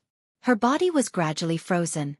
However, the ice layer close to her body quickly melted into water and then condensed again. Li Mu kept dispersing the corpse fire in her body and said to the ghost servant, "Let's go back first." He held the spiritual corpse and disappeared in a flash. At this time, Xianming's face was as cold as ice among the figures who were rushing to the South Sea. Because of Li Mu's appearance, the operation led by her had failed again. Every time she met Li Mu, he would become stronger. Now, in terms of spiritual power, he wasn't weaker than her. With the sun shooting bow, even she had to run away. Unknowingly, Li Mu's threat to the sage sect had surpassed Xuanzong. He had become their biggest enemy. After returning to the Ghost Island, she went straight to the high tower in the center. Not long after, on the high tower of the Ghost Island, the third forefather heard Xianming's words and slowly opened her closed eyes. She said, "Whether it's Xuanzong or Li Mu, don't worry about them. The two senior brothers are about to come out. You should also immediately go into seclusion to increase your cultivation. The curtain is about to open." Xianming's face was filled with joy. Senior brothers have finally come out. The third forefather nodded. Then she looked at the horizon and said in a low voice, "We have waited for 10,000 years for this day. Tianjizi, let's see how you will stop them when the time comes." Soon, Xianming flew out of the high tower. She looked at the man in black and said, "Ao Xian's sun shooting bow is in Li Mu's hands. You know what to do, right?" The man in black nodded and said, "I will return to the clan and inform the elders."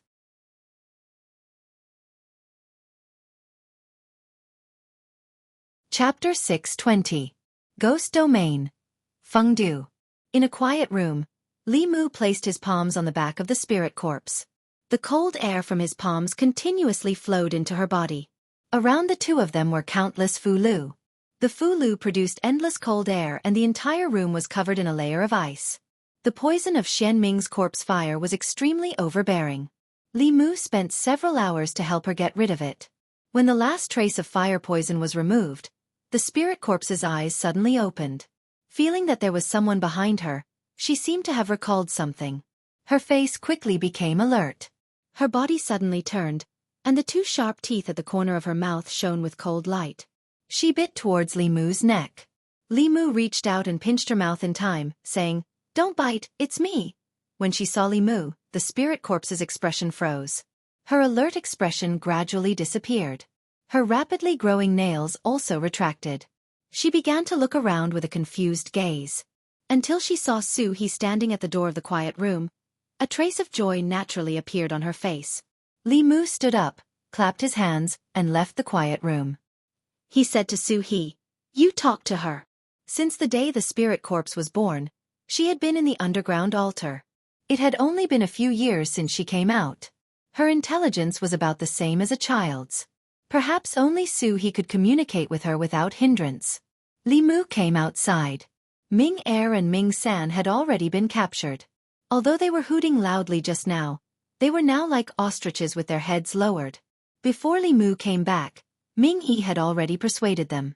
Before the three elders of Yu and Ming submitted to the demon sect, they were brothers with different surnames. They had been together for dozens of years and knew each other very well. Ming Yi's actions saved Li Mu a lot of effort. He ordered the two to hand over their soul blood and then began to think about something. Due to the special geographical environment of the ghost domain, communication and support were extremely inconvenient. This time Li Mu happened to arrive, but the next time might not be so coincidental. After careful consideration, he decided to move Fengdu to the edge of the ghost domain near Great Zhou. In this way, if the mysterious underworld race were to make a comeback, as long as the teleportation formation was activated, everyone would be able to provide support immediately. After waiting for a while, Suhi walked out of the hall with a spirit corpse that looked exactly like her. The spirit corpse followed closely behind her, as if treating her as its backbone. Her spiritual intelligence was no more than 10 years old. There were two identical Suhis. One was mature and charming, while the other looked somewhat silly. When they walked together, the contrast was huge. Li Mu had asked Suhi about it.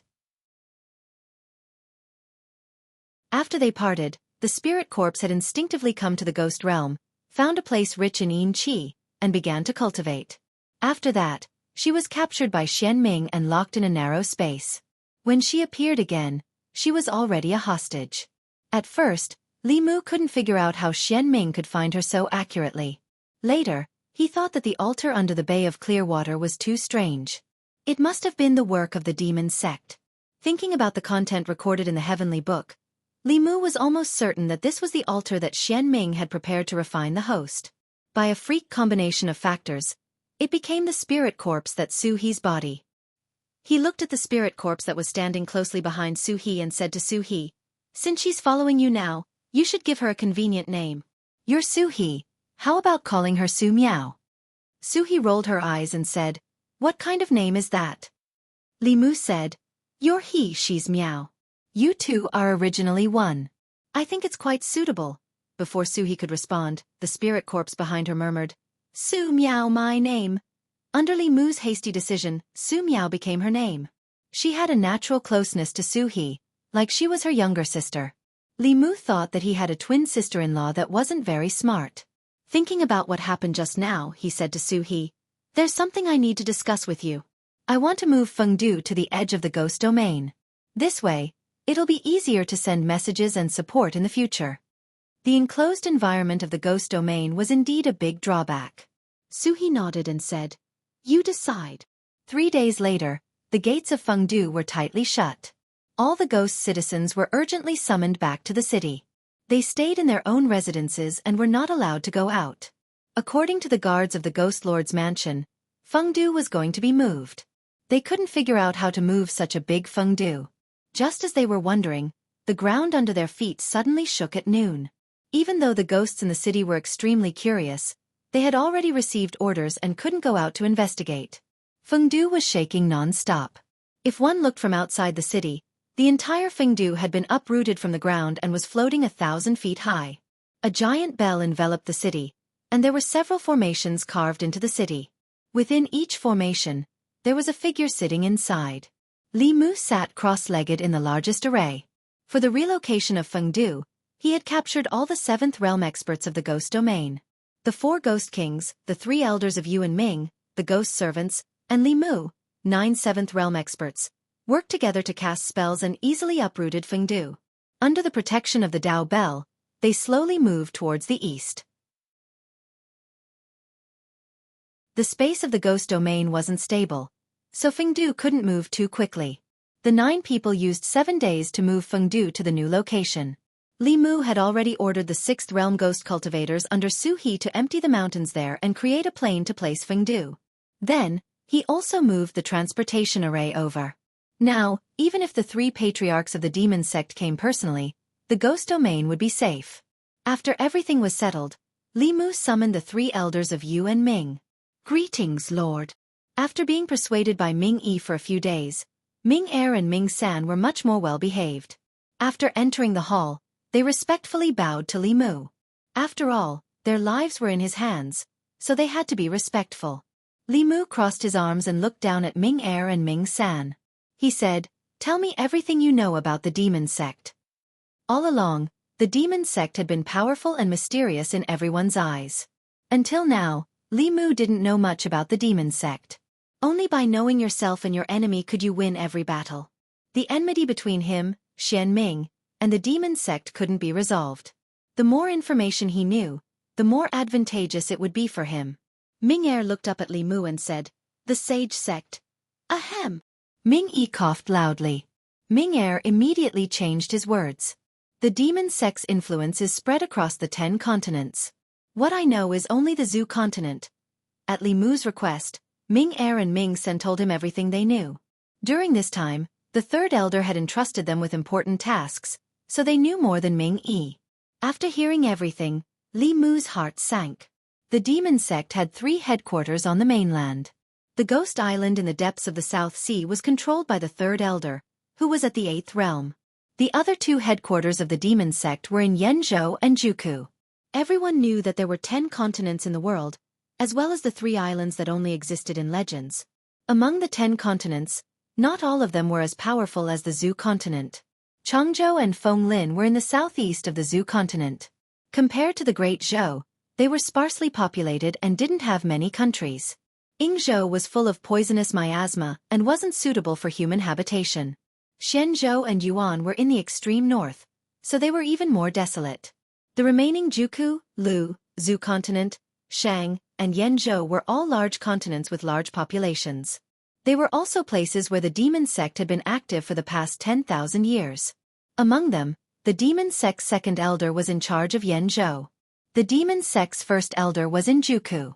The Ghost Island was more powerful than all the Taoist sects combined. The demon sect had 2 headquarters like the Ghost Island. This wasn't good news. The only thing that comforted Li Mu was that the demon sect's ancestors weren't ranked based on who was more powerful. Perhaps in ancient times, they were ranked based on strength. However, after so many generations, they would encounter all kinds of unexpected factors, causing them to be reborn at different times. This time, the third elder was the first to be reborn. He was also the strongest among the ancestors. The demon sect's first elder and second elder hadn't reached the 8th realm yet. This could be considered good news, but it wasn't entirely so. Combining the fragmented memories of Blood River and the words of the 3 elders of Yu and Ming, Li Mu knew that the demon sect's current strength might be at its peak in the past 10,000 years. This didn't refer to absolute strength. After all, 10,000 years ago, there were many 9th realm cultivators. Just one of them would be enough to destroy the current demon sect. At that time, the demon sect had countless powerful cultivators. Several 9th realm cultivators would appear at the same time. However, the cultivation world at that time was also full of powerful cultivators. The demon race, the dragon race, the ghost race, and the human race could all suppress the demon sect. Now, although the demon sect had declined, the entire cultivation world of the continent had declined even more. If the other 2 demon sect ancestors reached the 8th realm, they would be invincible and sweep the continent. It was only a matter of time before the demon sect's 3 elders reached the 8th realm. Thinking of this, Li Mu sighed softly. He was a little worried.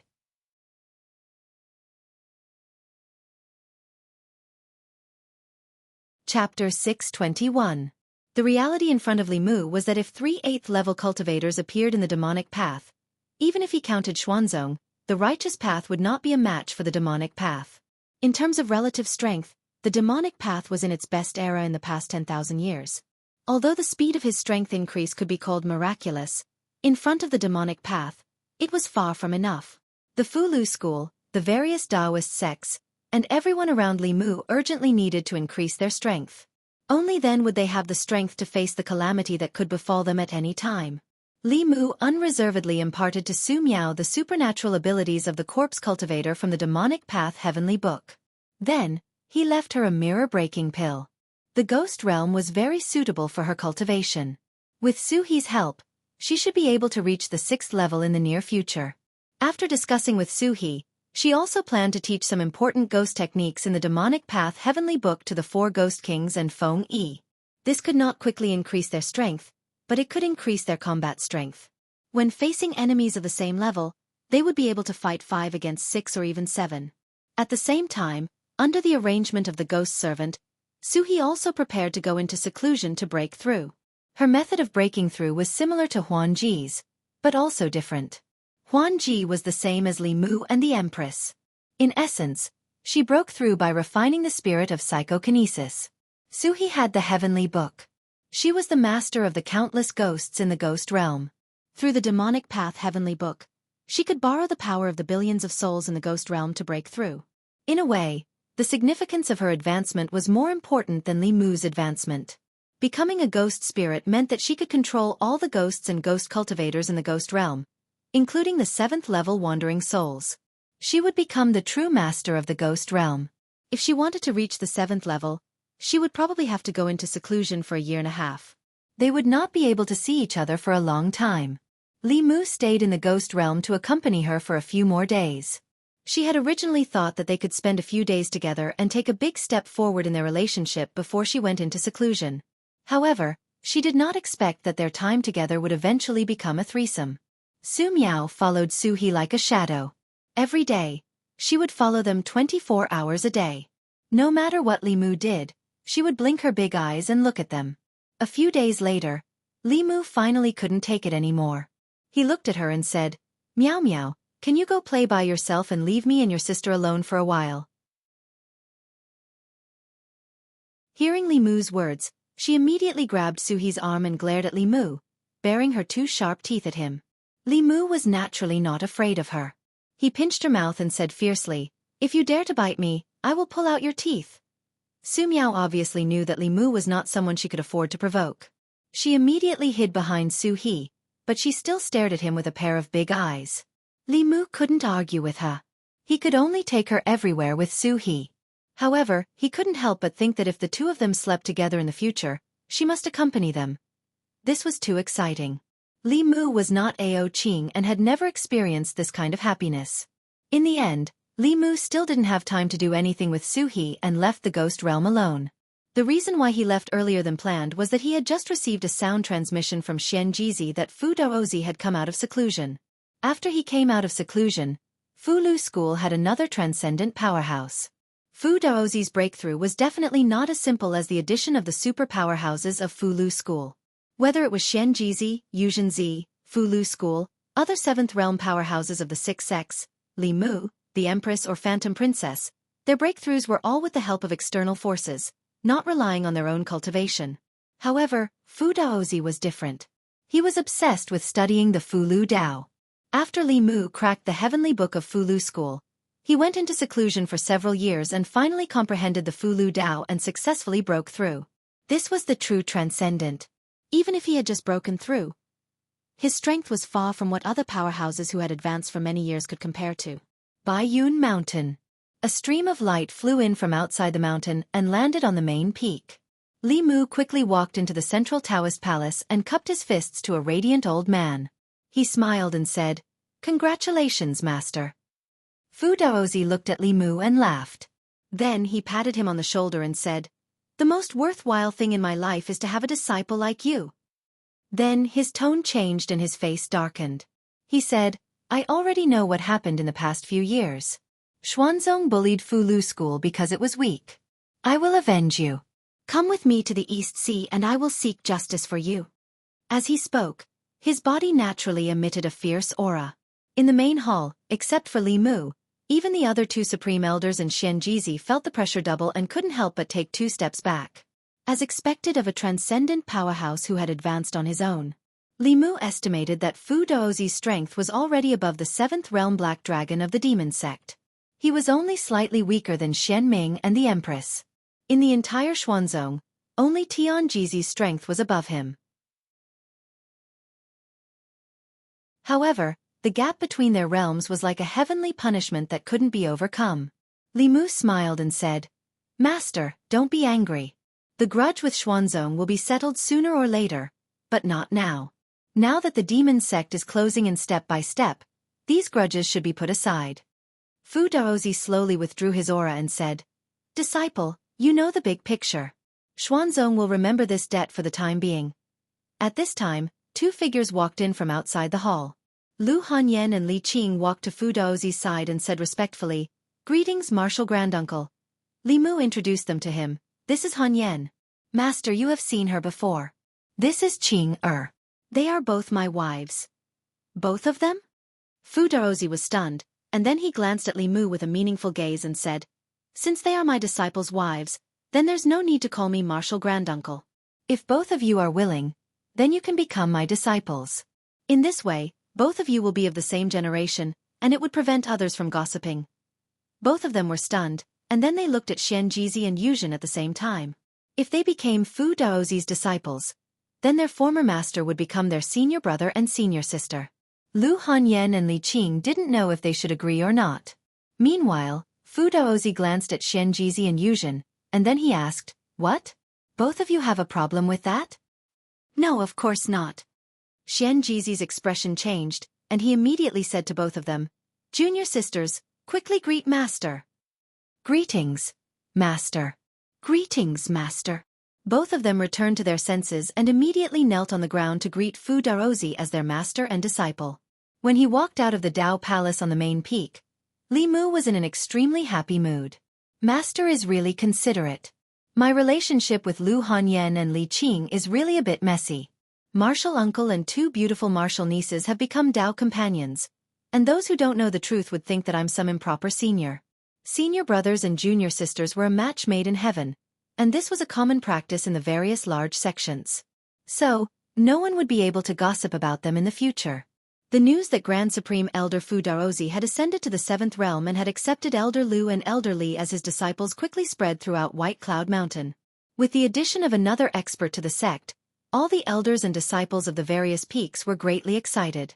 At the same time, Elder Lu and Elder Li, who were originally 3rd-generation disciples, had become 2nd-generation disciples, and this caused quite a bit of heated discussion in the sect.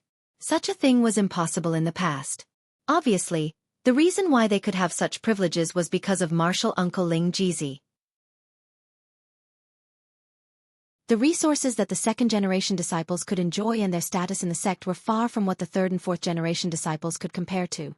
Through this matter, the group of low-level disciples seemed to have found a shortcut to cultivation. If they could become martial uncle Ling Jizi's Dao companions, wouldn't they be able to become 2nd-generation disciples and not have to worry about their cultivation in the future? Therefore, in the next few days, the male disciples of Fu Lu's school were surprised to find that some of the female disciples in the sect had changed from their usual plain and simple appearance. They were all dressed up gorgeously, and their clothes were also extremely gorgeous. They were flying around aimlessly between the various peaks.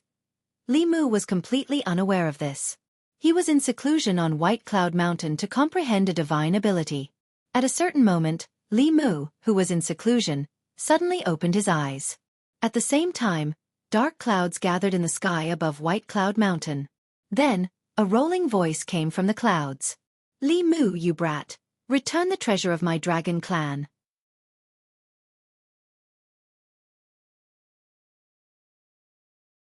Chapter 622. Dark clouds covered the sky above White Cloud Mountain. Lightning snakes danced in the clouds, and a few black shadows could be vaguely seen shuttling back and forth. Li Mu left the cave abode and flew into the sky as soon as he heard the voice. At the same time, several figures also rose into the sky from the various peaks.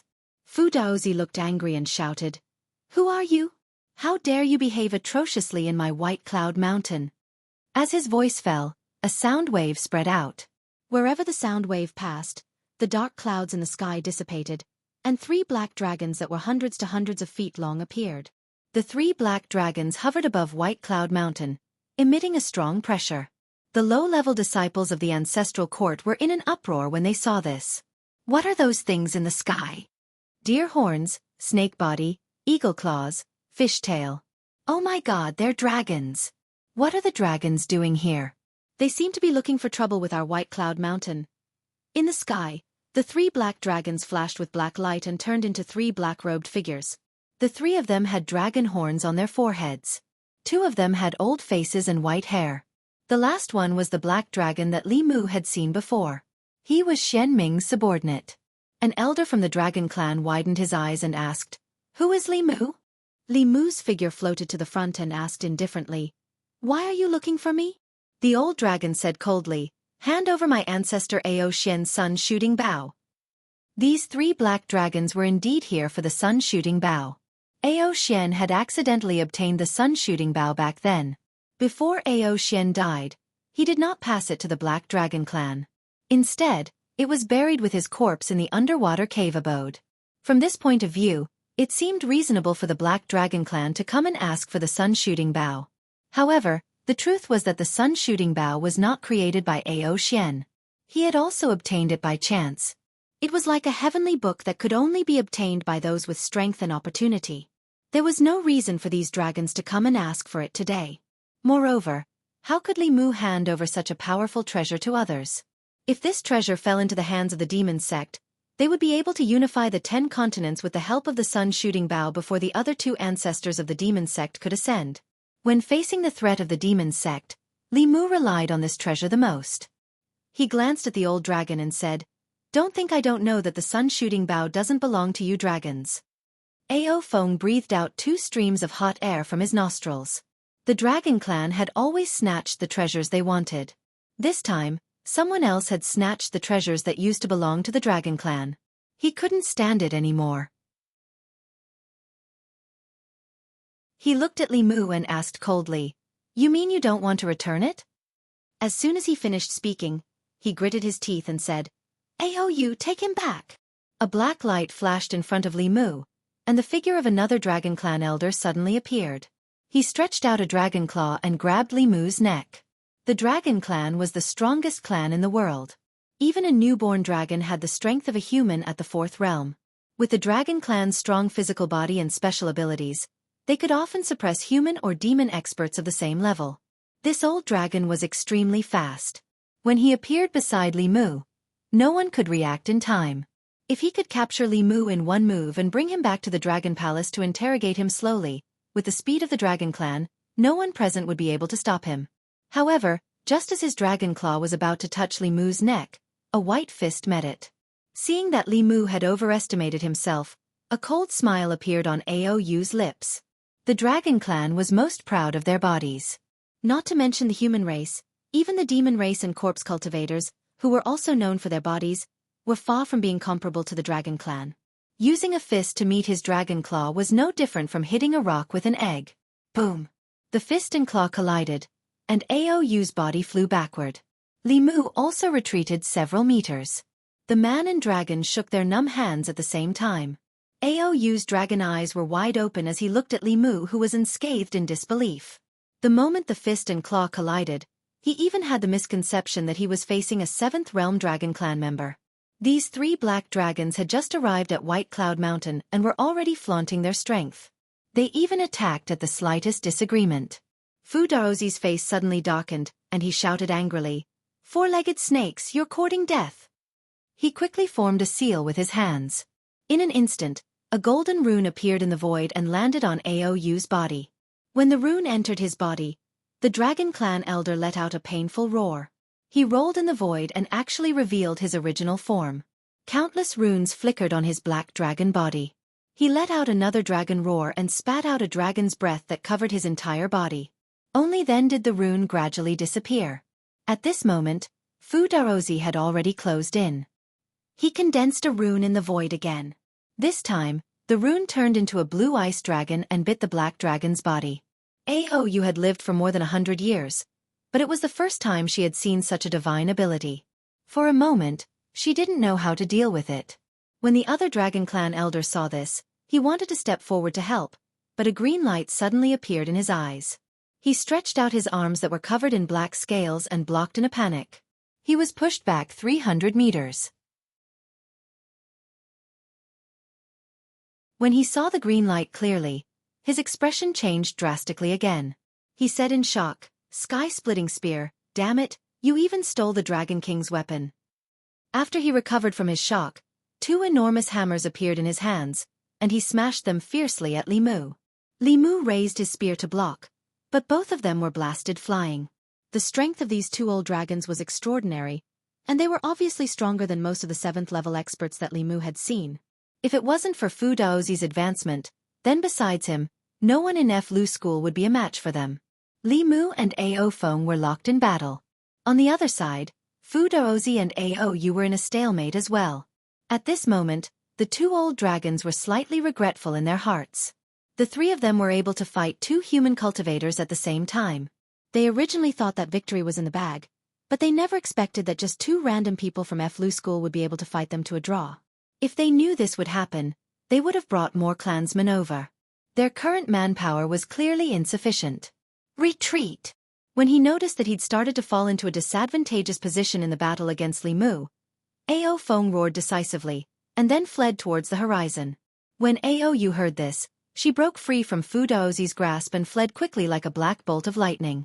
As for the black dragon under Xian Ming, it had already fled as soon as Ao Feng's voice fell. The three dragons came quickly and left even faster. Only the disciples of Flu school on the mountain were left looking at each other in dismay. Are they really dragons? The dragons don't seem to be as powerful as the legends say. Dull and tasteless. After returning to the main peak, Fu Daozi said coldly, "The next time they dare to behave atrociously in my White Cloud Mountain, I'll pull out their dragon tendons, peel off their dragon skin, and use their dragon blood as talisman liquid." Li Mu didn't speak. It was very obvious that this was the demonic path's attempt to sow discord. Although the dragon race wasn't flourishing, there were many experts. Stirring up conflict between the dragon race and Li Mu was the most beneficial to the demonic path. The appearance of these black dragons reminded Li Mu that he could also find a strong ally in the fight against the demonic path. The Demon Nation, Ghost Realm, Buddhist sect, and Dao sect were almost united by Li Mu. Only the dragon race appeared and disappeared mysteriously. Apart from Xianxia, Li Mu couldn't even see the other dragons, let alone form an alliance. He didn't know if he could form an alliance with the South Sea dragon race through Xianxia, and then use the relationship between Xianxia and Xianxia to rope in the East Sea dragon race. But what should he do specifically? Li Mu thought carefully, trying to find some experience from his past experiences. When he formed an alliance with the Demon Nation, he and the Queen of 10,000 Demons were together. When he formed an alliance with the Ghost Realm, he and the Lord of the Ghost Realm were together. Li Mu thought carefully and felt that this matter should be considered at length.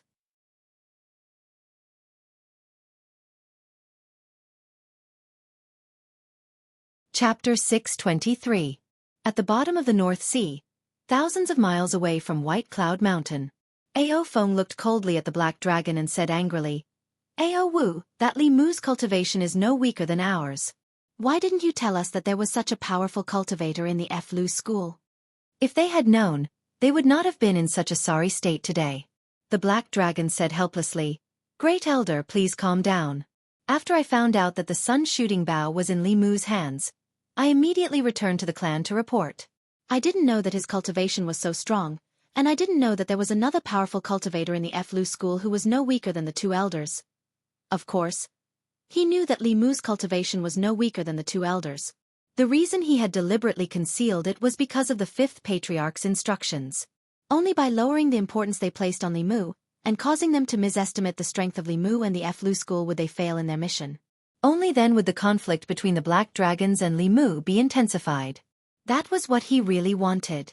The fact that the Flu school had another powerful cultivator was beyond his expectations.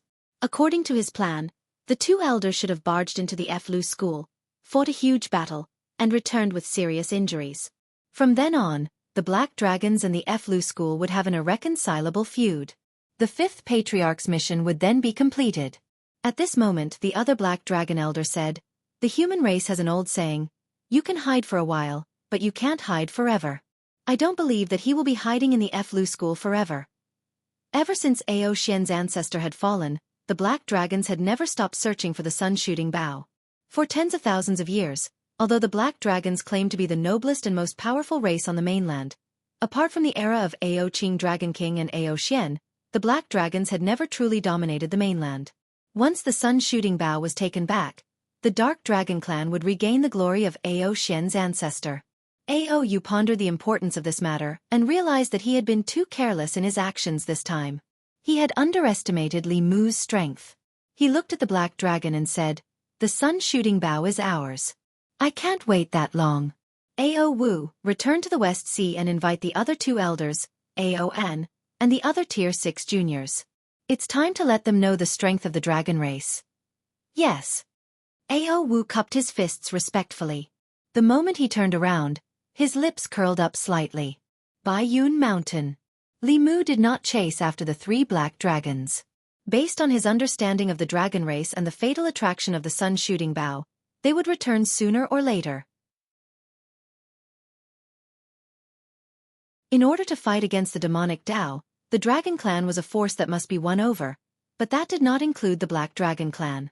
Because of the existence of the sun shooting bow, the Black Dragon Clan and Li Mu were destined to be like fire and water. If he captured the 3 dragons now, it would inevitably alarm them, which would be detrimental to his plan of catching them all in one fell swoop. In the next few days, Baiyun Mountain was peaceful as usual. There were no unusual movements. Li Mu was also not in a hurry to enter seclusion. Instead, he went back and forth between Baiyun Mountain and Purple Cloud Peak, guiding the cultivation of the elders and preaching to the low-level disciples. In terms of cultivation knowledge, there was probably no one in the world who could compare to Li Mu. These young disciples represented the future of Fulu School. At the beginning of their cultivation, it was very necessary to guide them on the correct path of cultivation and prevent them from taking the wrong path. Li Mu did not just teach Fulu blindly. He talked about alchemy, artifact refinement, body refinement, mystical abilities, and the path of cultivation. Interest was equally important. He hoped that the disciples in the sect would be able to find the path of cultivation that they liked at the beginning of their cultivation. Every time he preached, there would be no empty seats in the training hall. Most of the disciples could only float in the air. The disciples of the other peaks could only envy Baiyun Mountain and Purple Cloud Peak. This was because the heads of these 2 peaks were Elder Lu and Elder Li. Uncle Master Ling Jizi often appeared here. Aside from the routine preaching, it was very convenient for them to ask Uncle Master Ling Jizi if they had any questions about their daily cultivation. In the crowd, 2 new female disciples looked at the figure sitting cross-legged in front of them. There was a faint excitement on their faces. The older girl whispered, "Junior Sister Ying, we actually fought side by side with Uncle Master Ling Jizi. I even invited him to hunt wandering souls together." Speaking of that matter, the girl next to her stuck out her tongue and said, "If it weren't for Uncle Master Ling Jizi, we would have all died in the realm of ghosts." Wuxia said, "I wonder if Uncle Master Ling Jizi still remembers us." After the 2 of them whispered a few words, they closed their mouths and listened intently to Li Mu's teachings. 2 hours later, the day's teachings ended. Li Mu's figure gradually faded away, but the disciples on the training ground remained where they were for a long time. They were still stuck in the enlightenment they had just experienced. Chen Yingying and Wu Qian had successfully entered the ancestral court not long ago. They were now 4th-generation disciples of Baiyun Mountain. When the 2 returned to their residence, they suddenly found a figure standing in the courtyard. Seeing that familiar figure, the 2's delicate bodies trembled. They immediately went forward and respectfully said, "Greetings, Uncle Master Ling Jizi." Li Mu smiled and said, "You 2 also came to the ancestral court."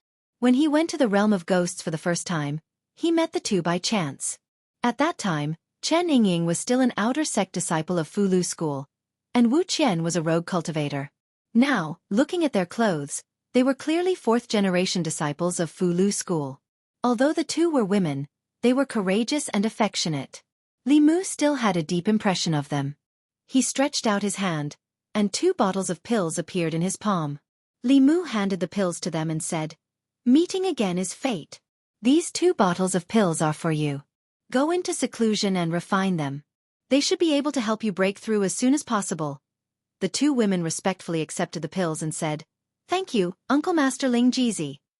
Li Mu looked at them as if he was looking at a junior and said, "Cultivate well. If you have any questions about cultivation, you can ask your Uncle Master Ling Jizi or me." Chen Yingying and Wu Qian nodded respectfully. Even though Wu Qian was actually older than Li Mu, when facing him, she couldn't help but feel the admiration of a junior towards an elder. After a short chat with the 2 women, Li Mu planned to leave. Suddenly, he turned his head and looked at the distant horizon. At the end of the northern horizon, a black line suddenly appeared. Li Mu's eyes flashed with a golden light. He saw that at the end of his line of sight, the originally clear and cloudless sky was now covered by dark clouds. The clouds covered the sky and the sun. Lightning flashed and thunder rumbled. Black dragons swam in the dark clouds. They were wrapped by the dark clouds and swept towards the direction of White Cloud Mountain. The dark clouds were extremely fast. From the time Li Mu saw the black line to the time when the dark clouds flew above White Cloud Mountain, it only took a dozen breaths. When the dark clouds enveloped White Cloud Mountain, it was followed by an extreme pressure. At this moment, everyone in the ancestral court of White Cloud Mountain, from the low-level disciples to the elders of the peaks, felt as if a huge rock was pressing down on their hearts. They couldn't breathe. More than 10 black dragons emerged from the dark clouds and circled above White Cloud Mountain. The scene was spectacular and oppressive. One of the black dragons opened its mouth, and Ao Feng's voice rumbled out. "Li Mu, you little thief, and that old fellow who drew talismans, come out." Li Mu and Fu Daozi immediately flew into the sky. Then, Tianjizi, Yuzhenzi, and the other 2 Grand Supreme Elders also quickly rushed over. Apart from Jade Sun Zi, who was far away in the Pill Cauldron sect, although the current Fulu school already had 6 7th realm cultivators, they couldn't compare to the dozen or so black dragons in the sky in terms of numbers or pressure. 6 of the dozen or so black dragons exuded 7th realm pressure. The other 6 also had 6th realm auras. After the previous humiliation, Ao Feng was determined to take back the sun-shooting bow in one fell swoop. This time, the Black Dragon race's elites were all present. The 4 great elders of the wind, rain, thunder, and lightning were all present. In addition to the current Black Dragon race's Dragon King Ao An, the prodigy Ao Wu who left the Dragon race many years ago, and all the 6th realm juniors in the race, this force was enough to flatten Fulu school. Li Mu looked at the flaunting group of giant dragons above his head and was a little surprised. The dragon race was indeed as powerful as the ancient mutated beasts. Just the Black Dragon race alone had 6 7th realm cultivators. With their powerful individual strength and numerous other powerful cultivators, they could suppress almost any sect in the entire continent except for the demon sect in Xuanzong. Ao Feng roared from above, "Hand over the sun-shooting bow, and I'll spare your lives. Otherwise, after today, there will be no Fulu school in this world." As his voice fell, the dozen or so giant dragons roared in unison. Their voices reverberated through the heavens and earth. The low-level disciples of Fulu school all covered their ears, their expressions pained. The peak masters immediately used their magic to protect them, preventing them from getting hurt. Li Mu looked up at them and said indifferently, "You're bullying us with more dragons, right?" Ao Feng sneered and said, "What do you want?" Li Mu looked at Xianxia, and Xianxia nodded. With a wave of his hand, 4 rays of light shot out and landed on the 4 pillars carved with runes on the main peak square. As the rays of magic power entered, the 4 pillars suddenly emitted a white light. In the next moment, 4 whirlpools suddenly appeared in the 4 directions of the main peak. The Pill Cauldron sect's sect master, Wuxia, walked out from one of the whirlpools with Jade Sun and 2 Grand Supreme Elders. The Spirit Array sect's sect master and 2 Grand Supreme Elders walked out from another whirlpool. The Southern sect's sect master and 2 Grand Supreme Elders, and the Northern sect's sect master and 2 Grand Supreme Elders appeared in the last 2 whirlpools. The 5 Taoist sects had a total of 19 7th realm cultivators. They surrounded the dozen or so giant dragons in the middle. Finally, a giant bell descended from the sky. While it covered everyone, it also completely sealed off the entire area. Looking at the Black Dragon race that was completely stunned, Li Mu said indifferently, "Do you think that you're the only ones who know how to bully with numbers?"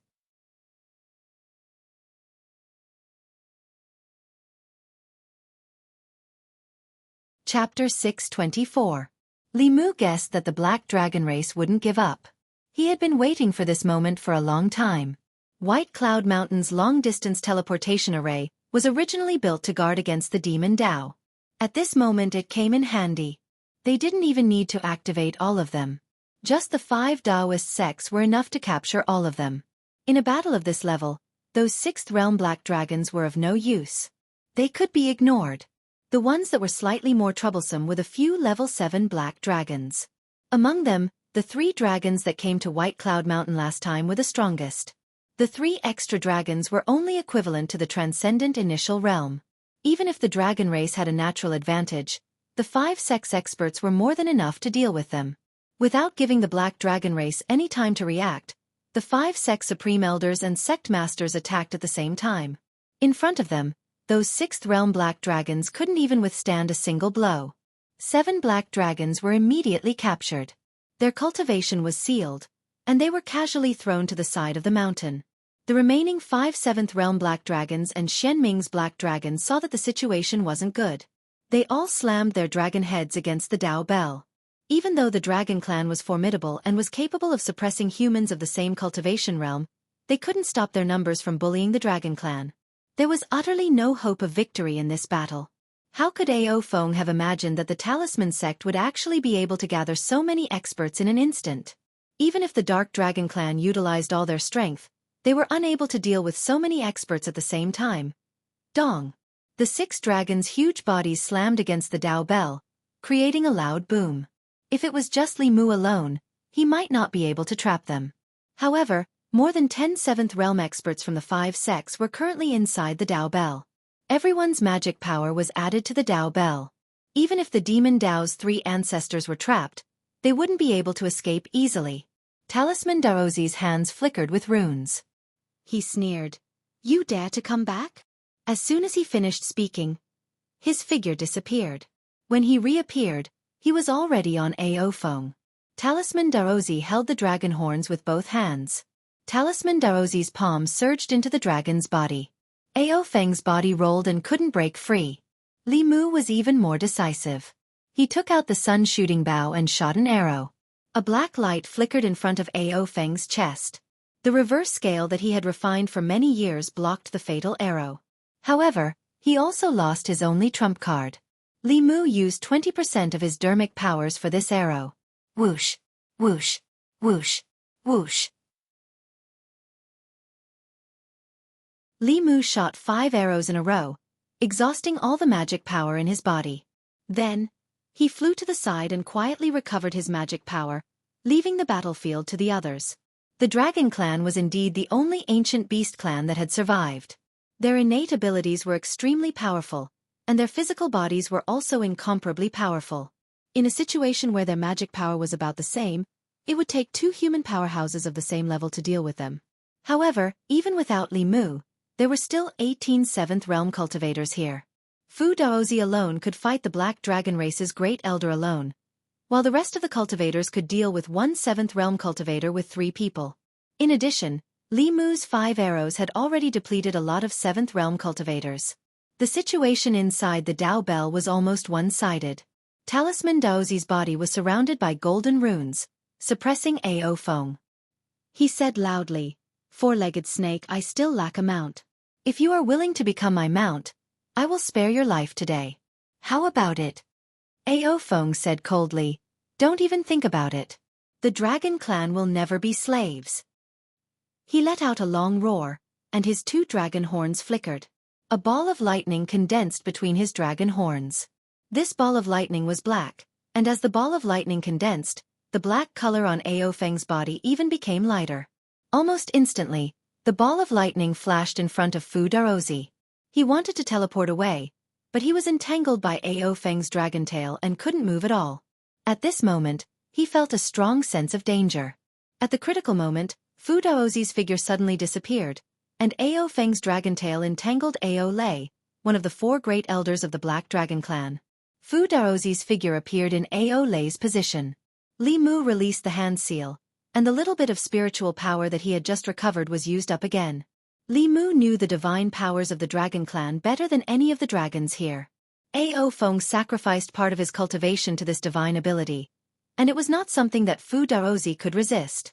Although the ball of lightning couldn't destroy his soul, it could destroy his physical body and severely injure his primordial spirit.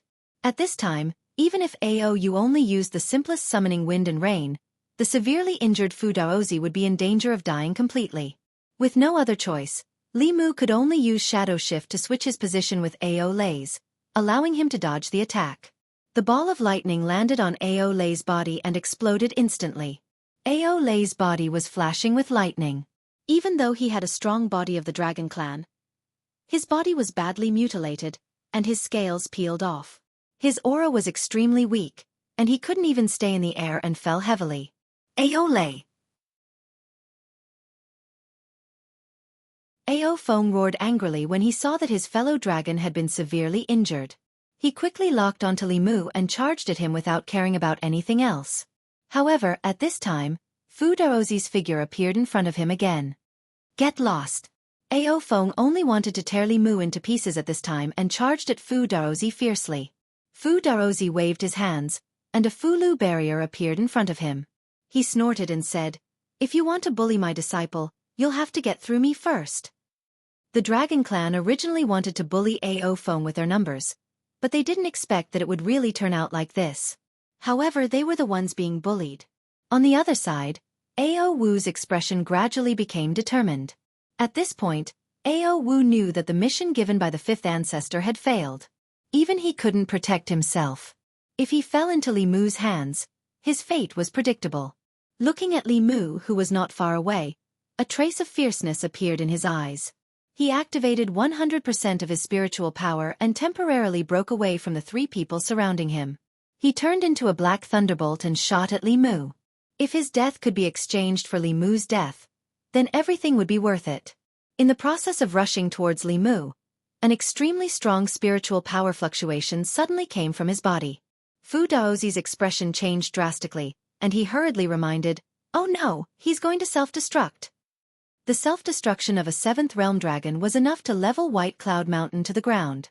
At this moment, all the low-level disciples of White Cloud Mountain below the fifth realm would be buried with him. This dragon wanted to drag Li Mu down with him while destroying the ancestral court of Fulu School. Of course, Li Mu wouldn't let him do as he wished. With a thought, the Dao Bell flashed and then shrunk rapidly, trapping the dragon inside. Following a dazzling ray of light, the Dao Bell started to expand outwards and then shrunk again. A moment later, the Dao Bell returned to normal, but a black hole appeared in the space. As time passed, the black hole slowly closed. Everyone present, including Fu Daozi, felt a chill run down their spines. If they didn't stop this dragon from self-destructing, only 5 of the 6 Dao sects would be left. Not only were the Dao sect members shocked, but even the Black Dragon race didn't expect Ao Wu to be so unyielding. They were filled with grief and humiliation. At this moment, they actually wanted to emulate Ao Wu and defend the dragon race's dignity. At that moment, Li Mu suddenly reached out and grabbed a ball of light from the Dao Bell.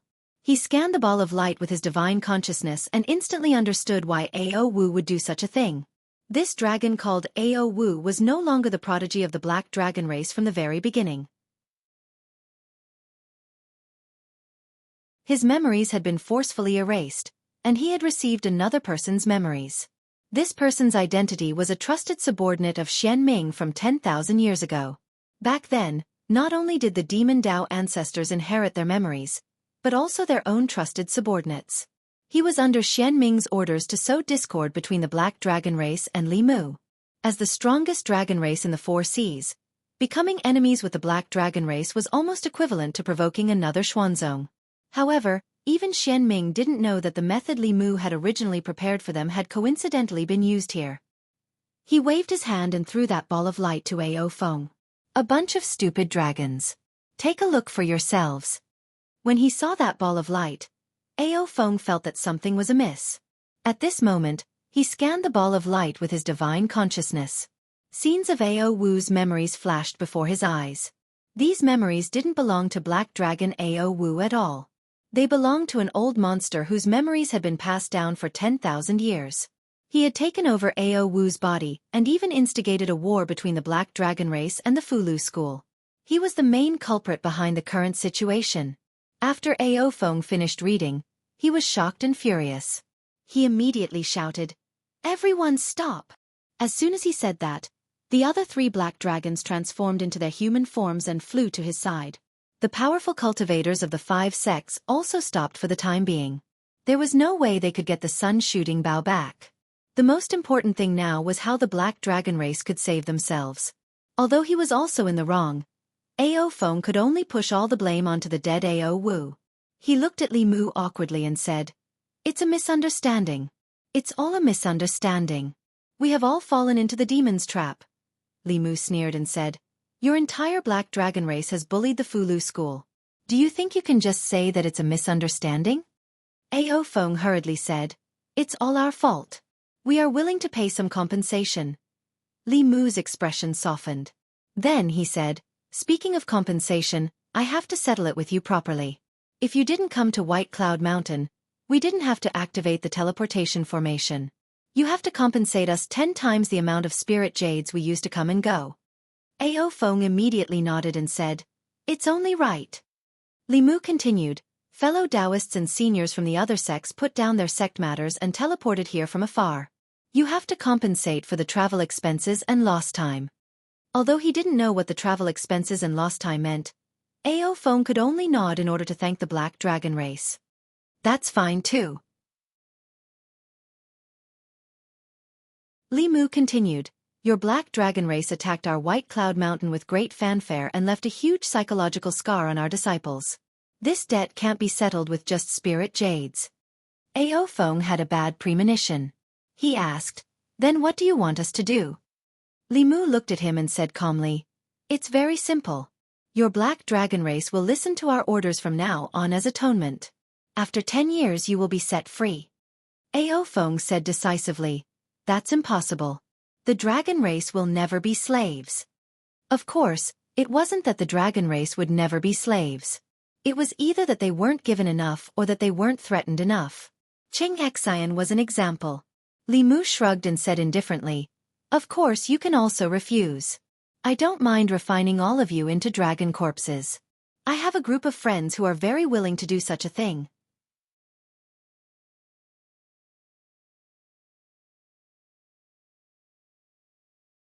Chapter 625.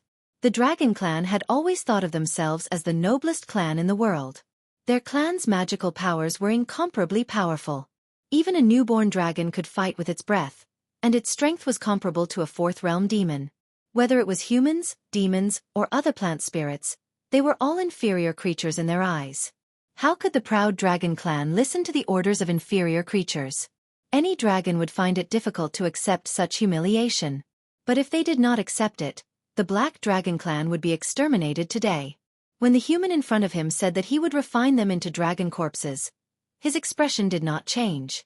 His eyes even had some eagerness to try. This gaze made Ao Feng feel an extreme chill from the bottom of his heart. His intuition told him that the person in front of him could really do such a cruel thing. The Black Dragon Clan had existed for so long. Including the newborn dragons and the old dragons that were about to die, there were only a few dozen of them.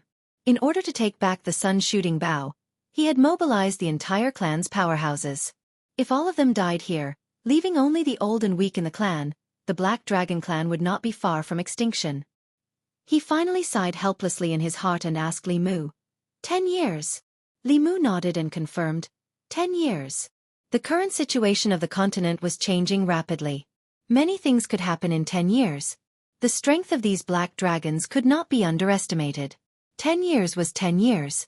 What happened after 10 years could be dealt with in 10 years. Ao Feng looked at his fellow clan members who were also humiliated and helpless. He gritted his teeth and said, "Let's make a heavenly contract first." A heavenly contract was similar to a Tao oath. It was made with the blood of both parties and heaven and earth as witnesses. If there was a violation, heaven and earth would destroy the oath. Heaven and earth had their own set of trajectories. What people did, heaven was watching. All the cultivation clans in the world had to follow the Tao of heaven and earth. Li Mu and Ao Feng used their blood to write the contents of the oath in the void. After chanting the incantation of the heavenly oath, the words of the oath gradually disappeared. Li Mu clapped his hands and said, "The contract has been made. It's time to talk about compensation." He pointed at the huge stone pillars engraved with runes around the main peak and said, "Do you see those stone pillars? That's the super long-distance transmission formation.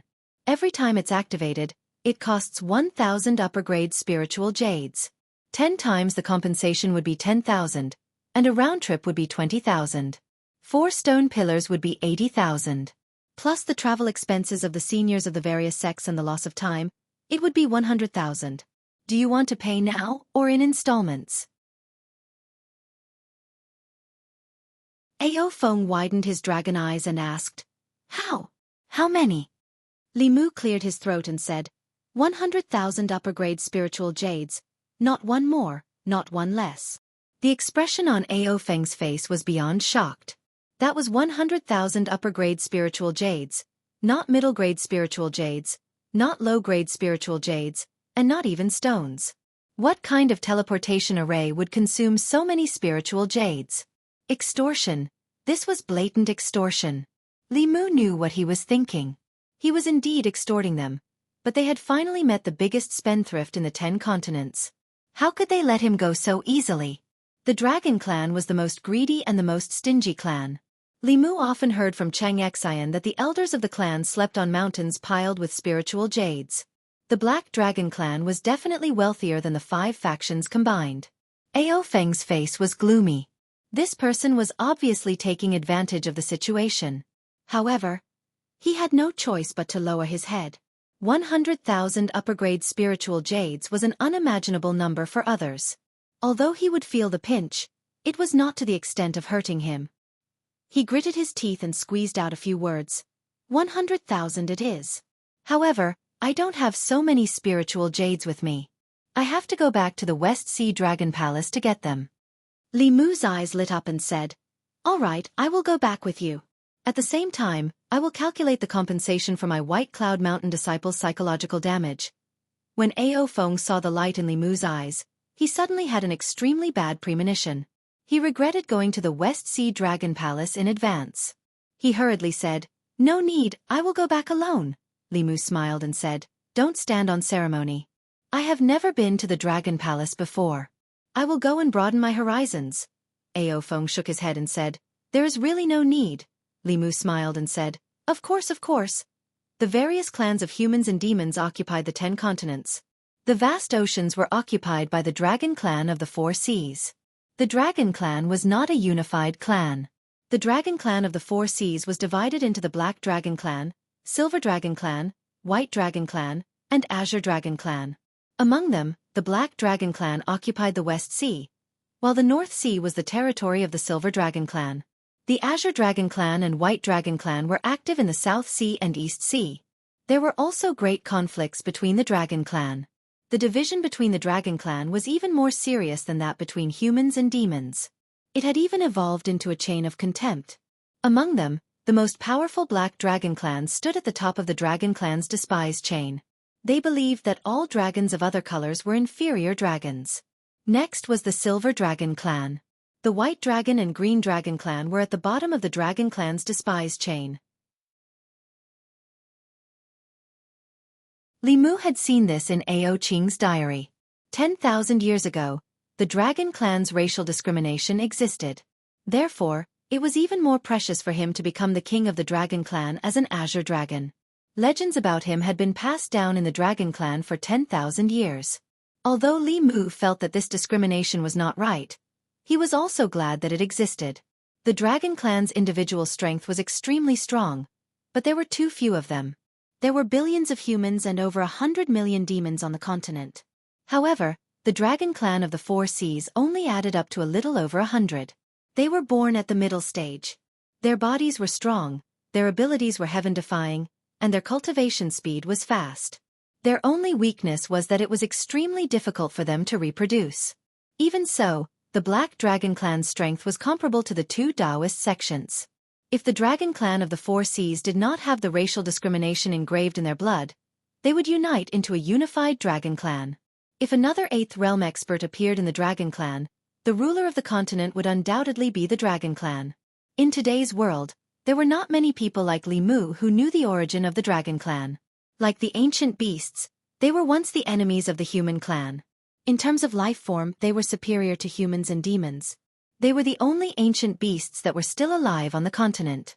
Although Ao Feng was unwilling, he still brought Li Mu to the West Sea. As for his other clansmen, they were all left at White Cloud Mountain. As dragon corpses, he could not play any tricks. At the bottom of the West Sea, Ao Feng turned into his dragon form and swam into the deep sea without a word. Seeing Li Mu following beside him, his huge dragon eyes flashed with surprise. He gradually increased his speed. Gradually, he was shocked to find that even if he used all his speed, he could not pull away from Li Mu. From the beginning to the end, Li Mu was following beside him at a steady pace. The bottom of the sea was the territory of the Dragon Clan. The cultivation of humans would be suppressed, but the speed and strength of the Dragon Clan would be greatly increased. However, after this person entered the sea, his speed became even faster and the aura he emitted became even more dangerous. Sometimes, Ao Feng even wondered which one of them was the real dragon clan. The more secrets this person had, the more Ao Feng was afraid of him. He did not dare to test him anymore. Soon, he brought him to a palace made of coral. The aura of the dragon clan was emitted from every palace. Li Mu scanned with his divine consciousness and found that these dragon clan cultivations were all below the 6th realm. They were either young dragons or old dragons with the aura of death around them. From this, it seemed that there were less than 40 black dragons. When the old dragons died, this number would decrease even more. Greetings, Elder Feng. Sensing Ao Feng's aura, a few black dragons flew out of the dragon palace and bowed to Ao Feng. Ao Feng nodded and brought Li Mu to the largest dragon palace in the deepest part of the dragon palace. Mountains of spiritual jade were piled on top of a palace that stretched as far as the eye could see. At the foot of the mountain, all kinds of precious spiritual herbs, ores, and dharma artifacts were scattered around. Even Li Mu, who was used to seeing big scenes, was shocked speechless by this scene. Compared to the Black Dragon clan, the Fulu school was like a beggar. Standing in front of the undulating spiritual jade mountains, Li Mu's breathing became heavier. Ao Feng seemed to have sensed something and immediately reminded him, "We agreed on 100,000 upper-grade spiritual jade." I know. Li Mu nodded, but his gaze continued to sweep across the spiritual jade mountains. He even had a thought in his mind. Why not refine the Black Dragon clan? That way, wouldn't all the spiritual jade here belong to him? Beside Li Mu, Ao Feng inexplicably shivered. As if realizing something, he immediately said, "Don't forget the heavenly oath." Li Mu sighed. He was not a demon after all, so he could not do such a thing. He looked at Ao Feng and said calmly, "Your Black Dragon clan gathered all the powerful cultivators of your clan to barge into my White Cloud Mountain. This caused great psychological trauma and mental damage to the disciples of my sect. You messed up their Tao hearts and affected their future cultivation, thus affecting the future development of our sect. We should settle this score."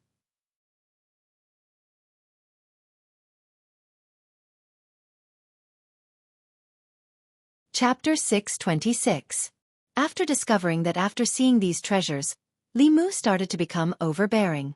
Ao Feng knew that the Black Dragon clan's losses this time were even greater than he expected. He pointed at a mountain made of spiritual jade and said, "These spiritual jades are my clan's apology to your disciple." Li Mu looked at the mountain of spiritual jade and hesitated for a long time. In the end, he nodded. Ao Feng was still very generous. If he still didn't agree, it would be blatant extortion. As a righteous clan, how could he do such an unrighteous thing? After accepting the huge compensation from the Dark Dragon clan, Li Mu left the Crystal Palace. When he walked out of the door, he looked back longingly. Ao Feng reacted quickly and immediately closed the door. He extended his hand and said, "Please." Although he was unwilling, Ao Feng still entertained Li Mu in the West Sea Dragon Palace. The seafood feast filled the entire table. It was quite sumptuous. Because the Dark Dragon clan's powerhouses other than Ao Feng were all detained in the Fulu school, the West Sea Dragon Palace was filled with young and old dragons. The Dark Dragon clan's cultivation talent was extremely high. Most of them could be called cultivation geniuses, but there were also some dragons with average talent. The dozen or so old dragons present were only at the 5th level. They were born at the 4th level and still hadn't broken through to the 6th level. Even if they could break through to the next level in the next few years, they would soon die from the exhaustion of their lifespan. Looking at these lifeless old dragons, Li Mu suddenly had an idea. He put down his chopsticks and asked an old dragon beside him in a seemingly casual manner, "Senior Dragon, how old are you this year?" Elder Ao Feng didn't introduce this human, but to be able to be brought to the Dragon Palace personally and set up a banquet, he must be a friend of the Dark Dragon clan. Thus, the dragons present were more polite to Li Mu. The old dragon's body was surrounded by an aura of death. When he heard Li Mu's question, sadness appeared in his cloudy eyes. He said, "I'm ashamed. In another 2 years, I'll have lived for 2 years." The lifespan of a 5th realm dragon was only 260 years. In other words, this old dragon only had 2 years to live. Li Mu stretched out his hand. With a flash of white light, a Fulu appeared in his palm. He looked at the old dragon and said, "This is a heavenly secret talisman. It can increase one's lifespan by 10 years. I originally prepared this talisman for myself, but it seems that you need it more than I do. If you are willing, I can sell it to you. Li Mu actually had quite a few heavenly secret talismans in his possession. At that time, he had not obtained the method to extend his lifespan from the demonic Tao, so he could only refine a few more heavenly secret talismans with the Empress in case he needed them. Later, he learned the Great Sky-Stealing Array from the demonic Tao Heavenly Book. Although it consumed a lot of energy, it was several times more effective than the Heavenly Secret Talisman. Thus, the Heavenly Secret Talisman in his possession became useless. In line with the principle of making the best use of everything and not wasting it if possible, Li Mu planned to sell them to the dragons. Although it was impossible for these dragons with no natural talent to break through from the 5th realm to the 7th realm even if they had 10 more years of lifespan, who would refuse to live for 10 more years? As for why he did not use the Sky-Stealing Array to help them, firstly, Li Mu needed to deal with the heavenly secret talismans in his hands. Secondly, what kind of status did the dragons have? They were the descendants of ancient beasts. They were obviously a higher-level life form than humans and demonic beasts. Under normal circumstances, they were already on the verge of ruling the world. If they were given another 60 years of lifespan, perhaps after 60 years, even if the demonic Tao and the righteous Tao joined forces, they would still be suppressed by them. Hearing that this Fu Lu could increase their lifespan by 10 years, the old dragons present all looked at Li Mu at the same time. Their dragon eyes shone brightly. How much is this Fu Lu? Do you have any more? I'll buy one. I'll buy one too. After Li Mu took out the heavenly secret talisman, the surrounding atmosphere suddenly changed. The old dragons who were nearing the end of their lifespan surrounded Li Mu, looking at him as if they were looking at a peerless treasure. Then, they all looked at Ao Feng in unison. 10 years was not a short time. Even if it was not enough to break through, they could still enjoy 10 more years in this world. They did not care about the price of this Fu Lu. Even if they had collected many treasures in their lifetime, they could not take them away after death. Wouldn't it be better to exchange it for 10 more years of lifespan? The savings of ordinary dragons were limited. The commonwealth of the Black Dragon clan was in the hands of the Council of Elders. Faced with the expectant gazes of his clansmen, Ao Feng could not refuse. The number of dragons was low to begin with. For thousands of years, the rate of reproduction of his clansmen could not keep up with the rate of death. Any one of his clansmen was very important to the Dragon clan. Even though he knew that Li Mu was after the treasures of the Dragon clan, he had no other choice. Spiritual jades were just numbers to him. They could not compare to the lives of his clansmen. Ao Feng looked at Li Mu and said, "How many heavenly secret talismans do you have?" "I want all of them." Li Mu looked at Ao Feng and smiled. "You know, our Fu Lu school specializes in writing talismans. We have as many heavenly secret talismans as you want." If it were someone else, Ao Feng might have doubted the authenticity of this talisman. However, this was the Fu Lu school. In this world, no one knew Fu Lu better than them. Ao Feng only cared about the price. He looked at Li Mu and asked, "How many spiritual jades for one heavenly secret talisman?" People outside the Fu Lu school needed to prepare their own talisman liquid and 100,000 low-grade spiritual jades to write a heaven-grade Fu Lu. In principle, the difficulty of writing a saint-grade Fu Lu was more than 10 times that of a heaven-grade Fu Lu. Therefore, Li Mu charged him 1 million low-grade spiritual jades for one heavenly secret talisman, which was 10,000 mid-grade spiritual jades. It was not excessive at all. Li Mu looked at Ao Feng and said indifferently, 10,000. Ao Feng frowned. He knew that Li Mu was going to ask for an exorbitant price, but he did not expect his appetite to be so big. However, there was no market for saint-grade Fu Lu. Even if one had spiritual jades, they could not buy it. Only the Fu Lu school could make this item. It was reasonable for the price to be sky-high. In the end, he gritted his teeth and said, 10,000 high-grade spiritual jades it is. However, you are not allowed to raise the price in the future.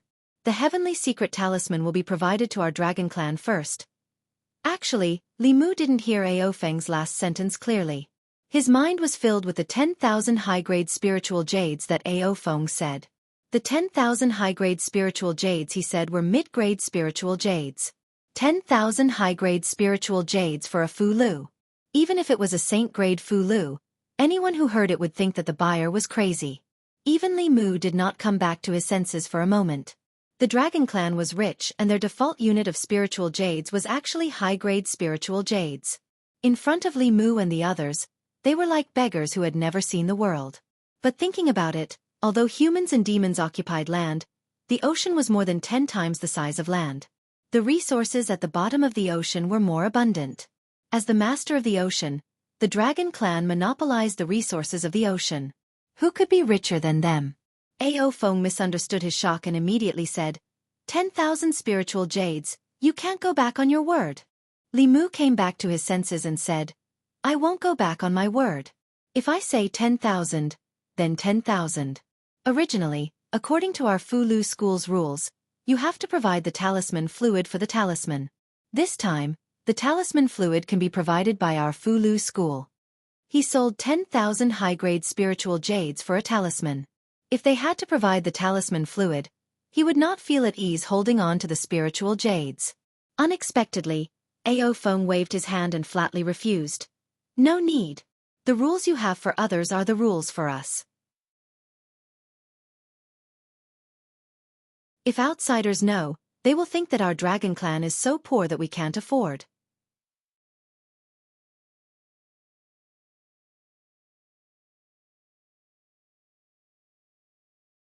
Chapter 627.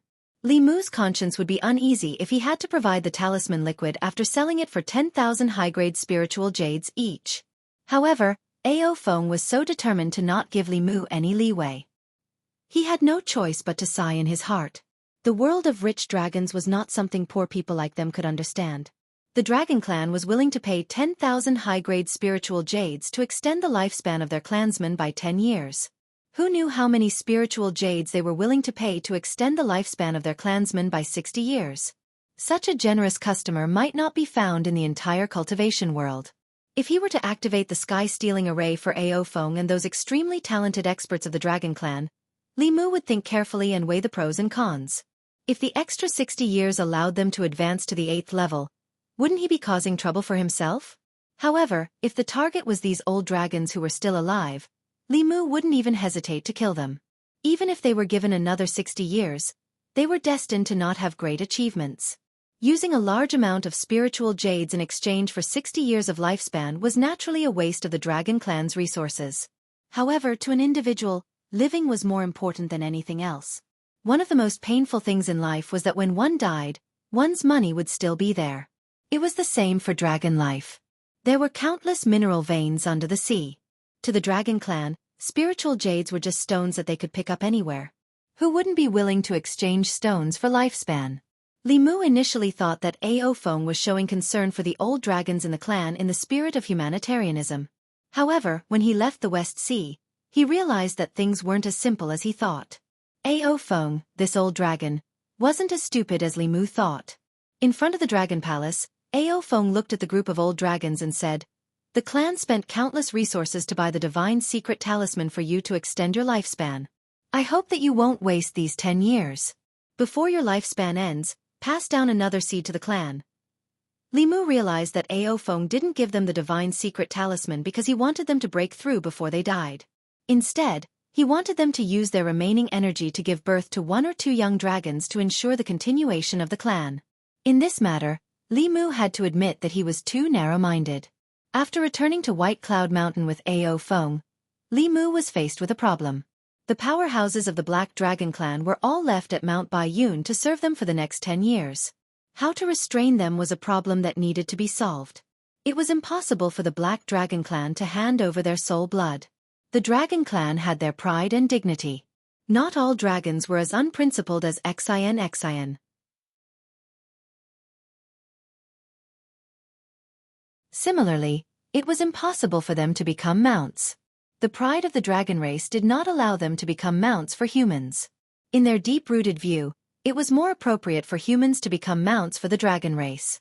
Li Mu looked at Ao Feng and said, if you don't hand over your soul blood, what if you go back on your word and betray us? When Ao Feng heard this, it was as if he had been greatly insulted. He said angrily, you are insulting our dragon clan. The Black Dragon clan will definitely do what we promised you. We said 10 years and it will be 10 years. Not a day more, not a day less.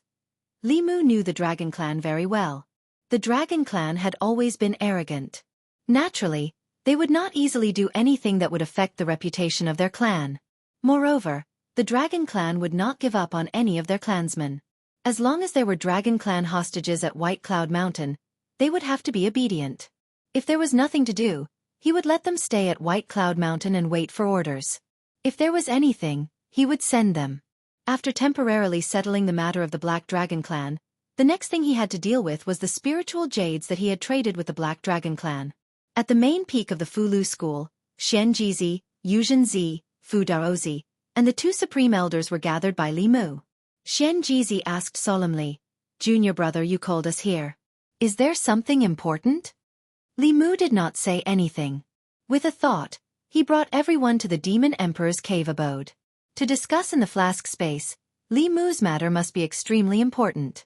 Just as Xianxia was about to ask, his eyes suddenly widened. He said in shock, "This?" It was not only Xianxia.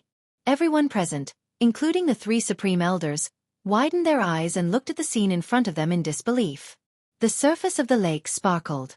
Fishes swam in the lake, cranes danced in the air, and birds sang in the peach forest beside the lake. However, this was not what attracted them. What really attracted them was the mountain of spiritual jades that was casually piled up like a small mountain on the lawn beside the lake. Xianxia stretched out his hand and a piece of spiritual jade flew into his hand. The spiritual energy contained in this spiritual jade was extremely rich. It was already high-grade. The exchange rate between different spiritual jades was 100:1. In other words, he was holding 10,000 low-grade spiritual jades in his hand. There were hundreds of thousands of high-grade spiritual jades piled up here. As the leader of a sect, it was also Xianxia's first time seeing so many spiritual jades. Everyone else's eyes lit up when they saw this scene. If a sect wanted to develop and grow, the most important thing was resources, including resources for its disciples and cultivation. A large part of the reason why Xuanzong was the #1 sect of Taoism was because the Taoism exchange gathered all the resources of the entire cultivation world, allowing Xuanzong to reap great benefits from it. With so many high-grade spiritual jades, even if all the disciples in the sect were to absorb them day and night, they would not run out in 3 to 5 years. From now on, the disciples of Fulu School could even eat spiritual jades like rice. It would not be long before the strength of Fulu School's middle and low-grade disciples would catch up to Xuanzong's. All they needed was an 8th-level sect-guarding powerhouse. Whether it was in terms of strength or influence, Fulu School would replace Xuanzong's position as the #1 sect of Taoism. The spiritual jades obtained from the Black Dragon Clan were given to Xianxia to distribute. Li Mu then turned his attention to the other dragon clans. Li Mu had yet to come into contact with the dragon clans of the 4 seas. Xianxia was a white dragon, but Li Mu had asked her before. Her father was an azure dragon and her mother was a white dragon. She belonged to the Azure Dragon Clan of the South Sea. Among the dragon clans of the 4 seas, other than the Black Dragon Clan, who considered themselves to be the highest-ranking dragon clan and did not intermarry with other dragon clans, the other 3 clans often intermarried for better reproduction. The baby dragons born in this way might be of the same color as their father or mother. Li Mu planned to let Xianxia return to the South Sea to discuss the alliance with the Dragon Clan of the South Sea, while he himself would go to the East Sea personally.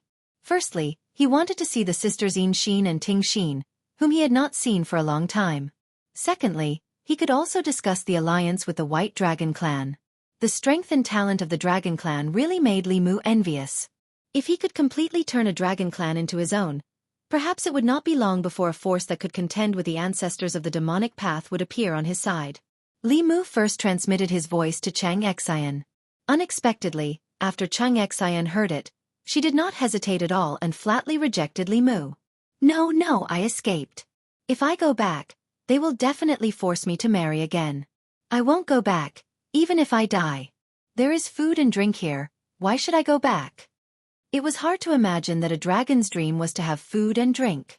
But since she was unwilling, Li Mu did not force her. For the Dragon Clan, the first priority was to reproduce and maintain the continuation of the clan. It was no wonder that Xianxia was forced to marry.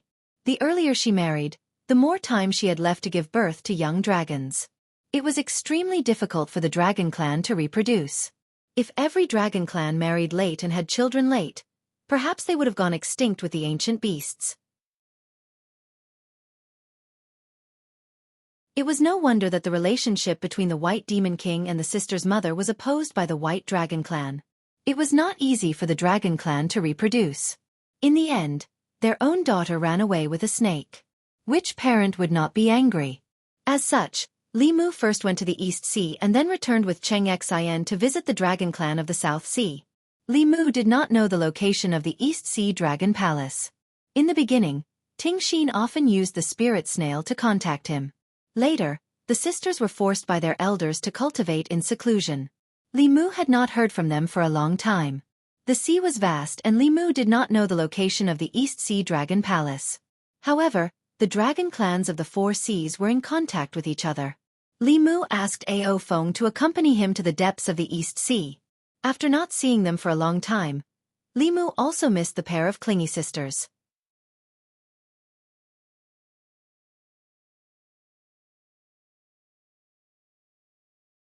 Chapter 628. Deep in the East Sea. There were no clouds in the sky, and the surface of the sea was rippling. This place was deserted, and there seemed to be no life. However, there was another world under the sea. Fish and prawns played on the shallow surface of the sea. Below the surface of the sea, there were aquatic creatures patrolling. Palaces made of crystal coral sat at the bottom of the sea. This was the dragon palace of the East Sea's white dragon race. At a certain moment, there was a subtle fluctuation in the sea above. Two figures slowly approached the dragon palace. Soon, they were discovered by the aquatic creatures patrolling around the dragon palace. Two prawn soldiers swam over with weapons and shouted, "Who are you? How dare you approach the dragon palace?" Li Mu stopped in front of the dragon palace and looked at the two prawn soldiers. He said, "I'm a friend of the White Demon King. I'm here to find him. Please inform him."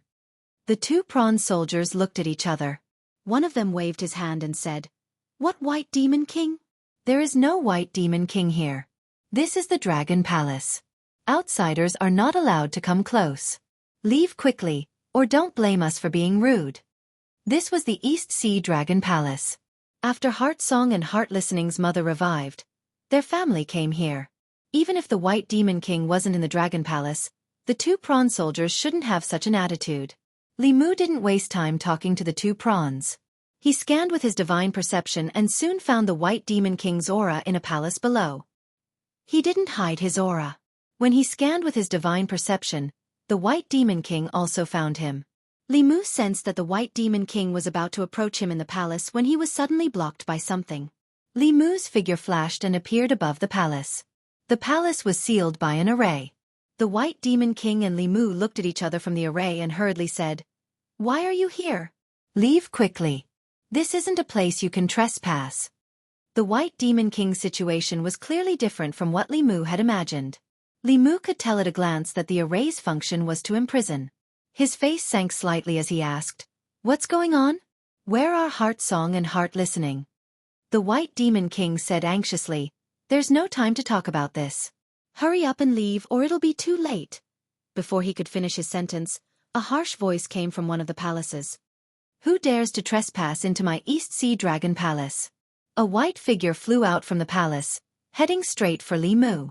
In the blink of an eye, the white light dissipated and a young man clad in silver armor appeared in front of Li Mu. The young man had horns on his forehead. He was a level 6 white dragon. Li Mu did not even look at him. He looked straight at the White Demon King and said, "I'll let you out first." After saying that, he raised his hand and pressed down on the palace below. Seeing that it was being ignored, the white dragon was furious and said in a deep voice, "How dare you, human? Don't be so arrogant." He quickly condensed two huge ice hammers in his hands and smashed them towards Li Mu's head. Li Mu pressed one hand against the array formation while his other hand slapped the white dragon. Boom! Under his palm, the formation that enveloped the palace didn't even last a breath before it collapsed. Bang! At the same time, the silver-armored young man's giant hammer also shattered. The white dragon felt a terrifying aura lock onto him and was choked without any resistance. His eyes were wide open, filled with shock and fear. This was the deepest part of the East Sea. Less than 10% of human cultivators remained here.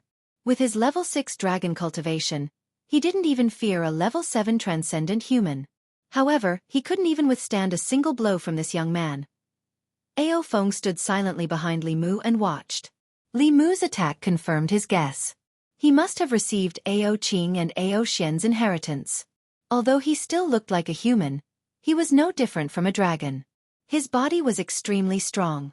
Not only did he not weaken in the water, he became even stronger. He was more like a dragon than a dragon. After the array formation was destroyed by Li Mu, the White Demon King immediately flew up. He looked at Li Mu in shock and muttered, Your strength." Li Mu waved his hand and said, "Let's talk about this later. Where are Xin and Ting?" Thinking of Li Mu's strength, a glimmer of hope appeared in the White Demon King's eyes. He said, "They were taken to the North Sea. Go and save them. It's not too late." Li Mu frowned and asked, "Why are they going to the North Sea?" The White Demon King said, "The elders forced them to marry the silver dragon. I didn't agree, so they trapped me here. The elders have already gone to the North Sea. They want to help Xin and Ting form a half-dragon body first." Not long after, in the East Sea, two figures sped through the water. The experts of the White Dragon race had gone to the North Sea first. There were only some young and old dragons in the East Sea Dragon Palace. After Li Mu helped the White Demon King suppress the rebellious dragons, he immediately went to the North Sea. Ao Feng had already transformed into his dragon form. At this moment, he was panting heavily as he followed behind Li Mu with difficulty. He said weakly, slow down, slow down. I can't keep up." As a dragon, the absolute overlord of the water, his speed in the sea was actually inferior to a human's. At this moment, Ao Feng's heart was filled with humiliation. Li Mu had already informed Xianxia to have the experts of the Black Dragon race on standby in the North Sea. Then, he rushed to the North Sea with Ao Feng. He had already learned the details of the matter from the White Demon King. Their family had lived very well in the East Sea in the beginning. They thought that the East Sea Dragon race had already accepted them, but they didn't expect the elders of the White Dragon race to have other plans. It was extremely difficult for the dragon race to reproduce. Ting and Xin's mother had already been engaged to the Silver Dragon race. Later on, she didn't want her fate to be arranged and escaped from the East Sea. After she met the White Demon King, what happened next happened. The White Dragon race had always been brooding over this matter. On the surface, they accepted them, but secretly, they had ulterior motives. There was a huge difference between the Dragon Clan and other clans. Clans with the bloodline of the Dragon Clan could transform into a true dragon through continuous transformations. In legends, carps leaping over the Dragon Gate wouldn't happen in reality. However, flood dragons, snakes, and other races with the dragon bloodline could only retain the pure dragon bloodline in their bodies through the dragon race's secret arts. Although their strength was still inferior to a true dragon after the transformation, the children they gave birth to would have the pure dragon bloodline. Even though the dragon race was very proud and viewed all races other than the dragon race as inferior races and didn't want the noble bloodline of the dragon race to be contaminated with their reproductive ability, if they didn't do so, the dragon race of the Four Seas would have gone extinct long ago. Xin and Ting had half-snake bloodline and half-dragon bloodline. After removing the snake bloodline in their bodies, they would become true dragons. This was naturally a good thing for the White Dragon race. It meant that they could send the two sisters to the Silver Dragon race for marriage. However, at that time, Xin and Ting wouldn't be the green snake and white snake sisters that Li Mu knew. In addition, on this trip to the North Sea, other than saving the two sisters, he also had to save their mother. Back then, she had angered the Silver Dragon race by running away from the marriage. Although more than 20 years had passed, the Silver Dragon race still wanted the White Dragon race to fulfill the marriage agreement and forced her to marry the Silver Dragon race. As a result, the White Demon King was imprisoned. Ao Feng used all his strength to barely keep up with Li Mu. He couldn't help but say, the White Dragon race didn't do anything wrong in this matter. Every dragon has the heavy responsibility of inheriting the race on their shoulders. As a dragon, she betrayed her race. If all dragons were like her, the dragon race would have long ceased to exist. If this happened to the Black Dragon race, I would definitely punish her according to the race's rules. Regarding this matter, Li Mu didn't argue with Ao Feng. As an individual, every dragon had the right to pursue happiness and love freely. However, for a race, the most important thing was to reproduce and strengthen. Regardless of whether it was the human race, the demon race, or the dragon race, it was the same. Li Mu didn't care about the other dragons, but he wouldn't sit by and watch Xianxia and Tingxin be forced. Even though he knew that the transformation couldn't be so fast and he still had enough time, Li Mu was still impatient. He glanced at Ao Feng behind him and said coldly, "Can you hurry up? You're still so slow in the sea. You're really embarrassing the dragon race."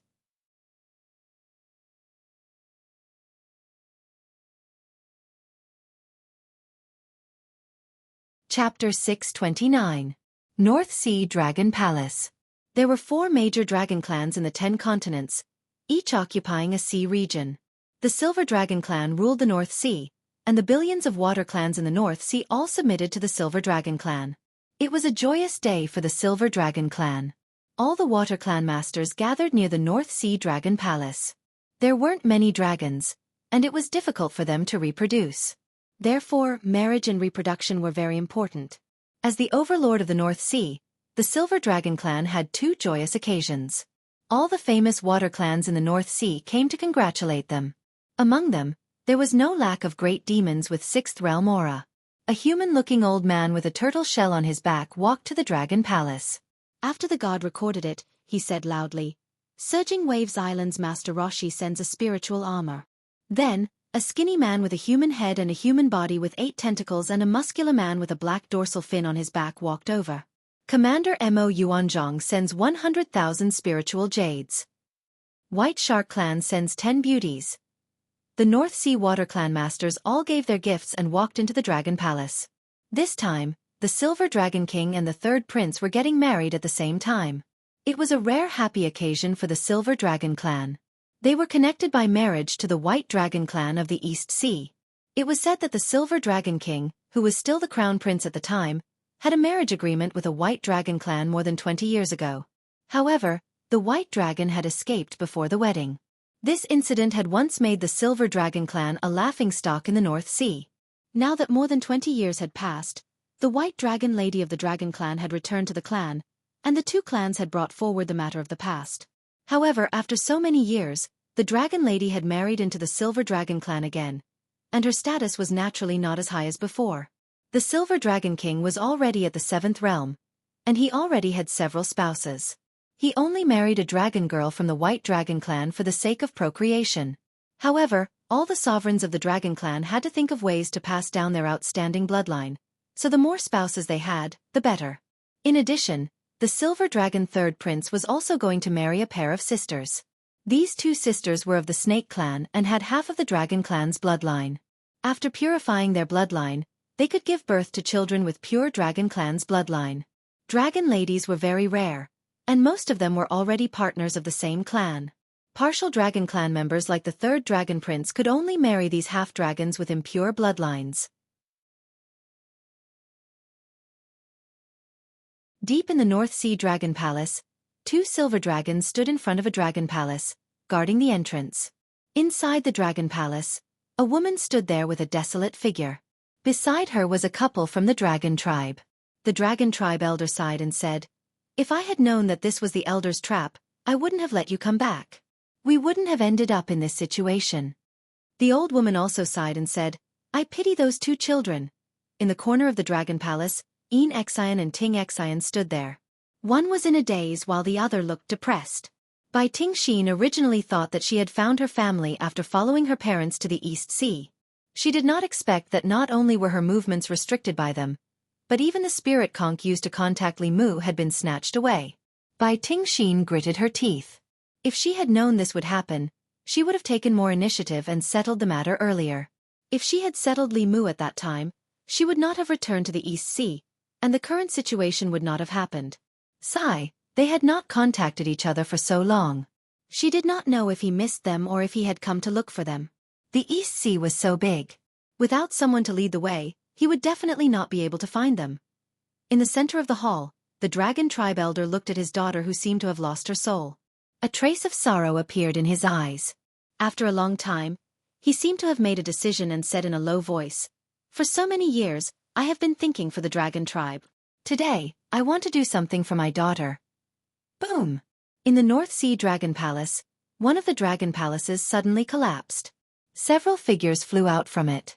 The two guards at the entrance of the Dragon Palace were the first to notice and immediately turned into two silver lights to block them. A white light flew out from the figures and collided with the two silver lights. Then, both sides retreated. As for the other figures, they quickly flew to the surface of the sea. "Ao Guang, what are you doing?" A stern voice suddenly came from one of the palaces in front. Another old man with white hair and beard appeared beside him in an instant. The dragon tribe elder looked at him and said angrily, "First elder, this is unfair to her." The white dragon tribe's first elder snorted and said, "Fair? Don't forget that as a dragon tribe, we should put our tribe first. She has already humiliated our white dragon tribe. Do you want her to humiliate us a second time?" As soon as he finished speaking, he wanted to chase up but was stopped by Ao Guang. "You overestimate yourself." He snorted and did not even look at Ao Guang. His figure disappeared on the spot. When he reappeared, he was already in front of the other four figures. They were only a few feet away from the surface of the sea. However, this distance could never be crossed. The White Dragon Tribe's first elder rolled up his sleeves and brought them back to the bottom of the sea. Then, he locked the mother and daughters in another palace. After sealing the palace with a formation, he said to Ao Guang and his wife, "You have humiliated the East Sea. When you go back, you and your wife will be punished to face the wall for 3 years." Then he turned to the elders behind him and said, "I'm sorry. Our tribe members are ignorant and have made a fool of themselves." A Silver Dragon tribe elder glanced at him and said, "There are a lot of people in the East Sea who don't know the rules. When you go back, discipline them well.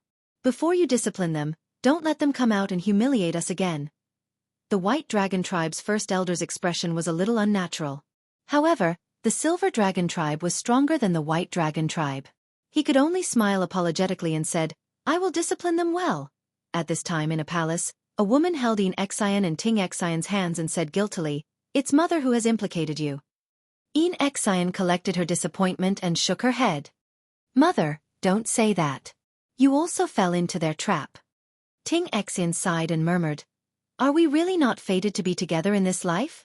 If the heavens give me another chance, I will definitely not leave the divine capital." The incident just now was just a small interlude. After the interlude, the North Sea Dragon Palace quickly regained its peace. In the main hall of the Dragon Palace, the Silver Dragon Tribe and the White Dragon Tribe's elders took their seats respectively. The incident just now made the Silver Dragon Tribe's people look a little ugly. The White Dragon Tribe's elders could only lower their posture. After all, the Silver Dragon Tribe's strength was second only to the Black Dragon Tribe. Moreover, the powerhouses of the Silver Dragon Tribe still had a long lifespan. On the other hand, the White Dragon Tribe's strength was the weakest of the 4 seas. The 2 Seventh Realm Elders only had a dozen years left in their lifespans. In front of the Silver Dragon Tribe, they did not even have the confidence to speak loudly. In order to obtain the Silver Dragon Tribe's protection, the White Dragon Tribe had not only sacrificed their people this time but also brought a lot of dowry. Of course, the Silver Dragon Tribe also saw their predicament. They originally wanted to use the incident just now to make the White Dragon Tribe pay some other price. However, before they could speak, 3 Silver Dragon Tribe elders suddenly stood up and looked out of the palace. Then they quickly flew out.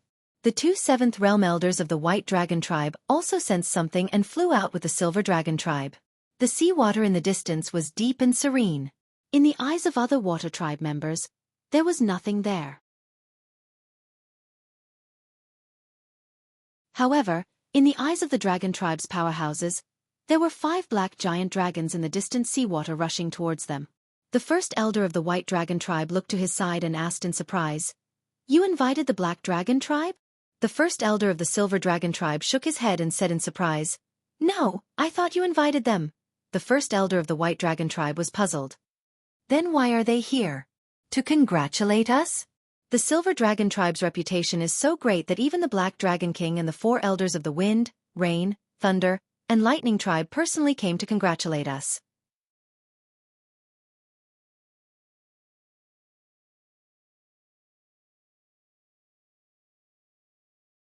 Chapter 630. Although the dragon races of the four seas were all part of the dragon race, they each had their own way of doing things. Other than the occasional marriage alliance, they did not have much contact with each other. This was especially so for the black dragon race, who thought highly of themselves. Because they were the most talented among the dragon races and had produced many powerful fighters, they did not care about the other three dragon races at all. The Black Dragon King and the four elders actually came personally for the marriage alliance between the North Sea and the East Sea. This was out of everyone's expectations. Although they were surprised, the Silver Dragon and the White Dragon elders immediately flew outside the North Sea Dragon Palace to personally welcome the Black Dragon race's arrival. This action naturally attracted the attention of the guests in the Dragon Palace. The elders of the two races were both Realm 7 fighters. Who was this person that was qualified for them to collectively welcome him? These Water Tribe powerful fighters did not dare to be negligent. They all came outside the Dragon Palace and stood respectfully behind the elders of the two races, looking ahead curiously. A few black figures gradually appeared at the end of their vision. Although they were still very blurry, the pressure coming from afar made everyone present feel a suffocating pressure. The black figures were extremely fast and gradually became clearer. Murmurs came from the crowd. It's the Black Dragons. They actually came too. The Black Dragon race is the leader of the dragon races of the four seas. Is the Silver Dragon race so important? Under everyone's gaze, the 5 black dragons quickly arrived in front of the Dragon Palace and transformed into 5 human figures. 4 of them were elders with extremely powerful auras. The last one was a middle-aged man with a slightly weaker aura, but he also had Realm 7 cultivation. 5 Realm 7 fighters of the Black Dragon race came. The Silver Dragon race's first elder walked forward and smiled with cupped fists. 4 elders and the Black Dragon King's arrival should have been notified in advance so that we could prepare in advance. Facing the Silver Dragon race's first elder, Ao Feng and the other 3 elders did not speak. The Black Dragon King also maintained his silence. At this moment, the North Sea powerful fighters, including the Silver Dragon and White Dragon elders, realized that there was a human standing in front of the Black Dragon King and the 4 elders. However, everyone only had eyes for the Black Dragon race and ignored his existence from beginning to end. Now that they finally noticed him, they were shocked to find that this person was standing in front of the Black Dragon King and the 4 great elders of the Black Dragon clan, and the 5 experts of the Black Dragon clan seemed to be led by this person. Only then did the first elder of the Silver Dragon clan come to his senses. He was both surprised and doubtful, but he still looked at Li Mu kindly and asked, "This is?" Li Mu did not reply. He scanned the North Sea Dragon Palace with his spiritual perception and soon found 2 pitiful and helpless sisters locked in a palace. His figure disappeared, and when he reappeared, he was already in front of the palace. The elders of the Silver Dragon clan and the White Dragon clan were shocked. This was the first time they had seen a human being able to display speed comparable to that of the Dragon clan at a depth of 10,000 feet. Who is it? The 2 Silver Dragon guards at the entrance of the palace immediately discovered this uninvited guest, and they were just about to step forward to stop him when their bodies were sent flying through the air. Li Mu took a step forward. Suddenly, an obstruction appeared in front of him. It was the array formation that covered the entire palace. With a sweep of his aura, the array formation burst like a soap bubble. Li Mu took a step forward and appeared in the palace. The commotion outside immediately attracted the attention of the 3 people in the palace. The woman looked at Li Mu with surprise and confusion. After being stunned for a moment, the other 2 figures turned into 2 figures, one green and one white, and flew towards Li Mu. Xianxia grabbed Li Mu's hand tightly, her face full of joy. Xianxia, on the other hand, hung on Li Mu's body as usual, sobbing, "You finally came to save me. They bullied me and my sister." At this moment, the elders of the Silver Dragon clan and the White Dragon clan also rushed over. They looked at the scene in front of them in surprise. Li Mu took Xianxia off her body and gently patted her head. He looked back at everyone and asked, "Who bullied you?" Xianxia pointed at the great elder of the White Dragon clan and said, He stole my spiritual snail and forced me, my sister, and my mother to marry someone else. He's the worst." The great elder of the White Dragon clan's face was gloomy. He was about to reprimand her when his expression suddenly changed. He crossed his hands in front of his chest. Bang! After a dull sound, his body seemed to have suffered a heavy blow. He flew out, and all the bones in his body seemed to have fallen apart. Before he could react, his body was hit hard again. He fell from the sky to the ground. A crystal palace was smashed by him, and a huge pit was formed on the ground. The experts of the aquatics who came to the North Sea Dragon Palace to congratulate them were all stunned. Someone dared to make trouble here? A figure flew out from the ruins of the Crystal Palace. As expected of the Dragon Clan, even after suffering such a heavy blow, he did not suffer any injuries. He just looked a little embarrassed. However, he felt endless humiliation when he suffered a loss at the hands of a human in front of the Dragon Clan and many other members of the aquatics. A long spear appeared in his hand, and he said in a cold voice, "You're courting death." As soon as he said that, a spear light pierced through the space of 1,000 feet and headed straight for Li Mu. Xianxia and Xianxia, who had chased out of the palace, were shocked. Xianxia's face was full of regret. She said in a panic, "What should we do? What should we do? I shouldn't have told him. He can't possibly be the Great Elder's match."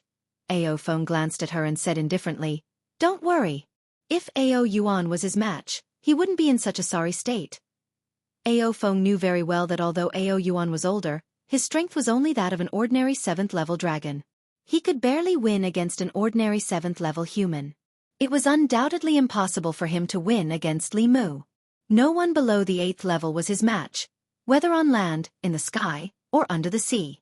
As expected, the great elder of the White Dragon Clan was forced to retreat in front of everyone.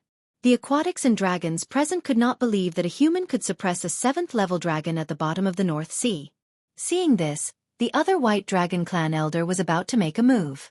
Ao Feng glanced at him and reminded him, "I advise you not to move."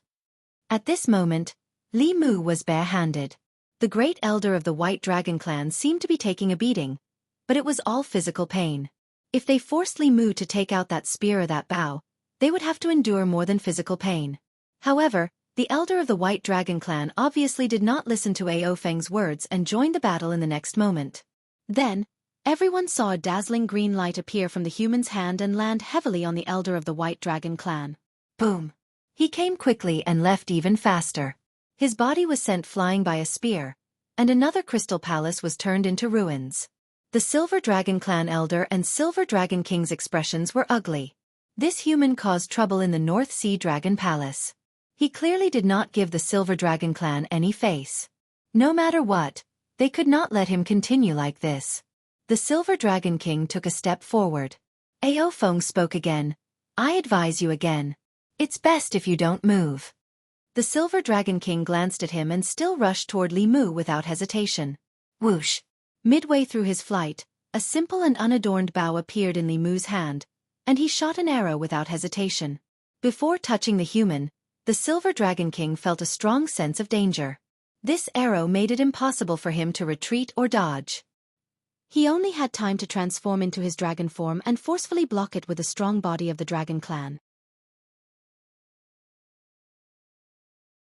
After a dragon roar that contained extreme pain, a rain of dragon scales fell from the sky above the Dragon Palace. The Silver Dragon King was covered in wounds. The scales on his body peeled off one by one, and he fell weakly to the ground. The White Dragon Clan's second elder had just climbed up from the ruins. When he saw this scene, he slowly lay back down. As for the White Dragon Clan's great elder, after seeing the power of this arrow, the humiliation and anger on his face instantly disappeared. The figure that rushed toward Li Mu also stopped abruptly. The entire North Sea Dragon Palace was dead silent. Li Mu flew back to Xianxia's side. He looked around and asked, "Who else bullied you?" Wherever his gaze passed, everyone, including the two Silver Dragon Clan's elders, took a step back. Xianxia and Xianxia were already stunned by the scene in front of them. They were so stunned that they could not speak. At this moment, the Silver Dragon Clan's great elder glared at Ao Feng and said loudly, "Is the Black Dragon Clan betraying the Dragon Clan? You are not his match. What does it have to do with the Black Dragon Clan? Did we attack?" Ao Feng could not help but say, "Moreover, I already advised you just now. Did anyone listen to me?" The Silver Dragon Clan and the White Dragon Clan had a total of 5 7th realms. Among them, there were 2 from the White Dragon Clan and 3 from the Silver Dragon Clan. The Silver Dragon King had clearly lost the ability to fight back. As long as the Black Dragon Clan did not attack, could this human fight against 4 of them alone? The Silver Dragon Clan's great elder looked at Li Mu, whose aura had weakened by 20%, and said in a deep voice, "Attack together. He can't shoot many arrows." At this moment, Ao Feng knew that the Black Dragon Clan could not sit by and watch anymore. As dragons, they did not want to help Li Mu fight against their own clan, but they could not let the White Dragon Clan and the Silver Dragon Clan continue to make mistakes. Not to mention that the four of them might not be able to turn the situation around even if they joined forces. Even if Li Mu was not a match for him, if he wanted to escape, no dragon here could stop him. Then what? The White Dragon Clan and the Silver Dragon Clan would definitely face his endless revenge. His revenge was not something that these two clans could bear. Ao Feng took a step forward and said in a low voice, "Stop." The Silver Dragon Clan's great elder looked at him and said in a deep voice, "Is the Black Dragon Clan really going to help an outsider fight against your own clan?" Ao Feng's lips trembled as he transmitted a few words to him. The Silver Dragon Clan's great elder's expression changed slightly as he transmitted a message. "Is what you said true?" Ao Feng said indifferently, "You have no idea how powerful this person is. If the four of you attack together, at least one of you will die here today, and you won't be able to stop him. The next time he comes, he won't be alone. For the sake of the Dragon Clan, let me remind you. If you still insist on doing things your own way, I can't do anything." The Silver Dragon Clan's great elder's expression kept changing.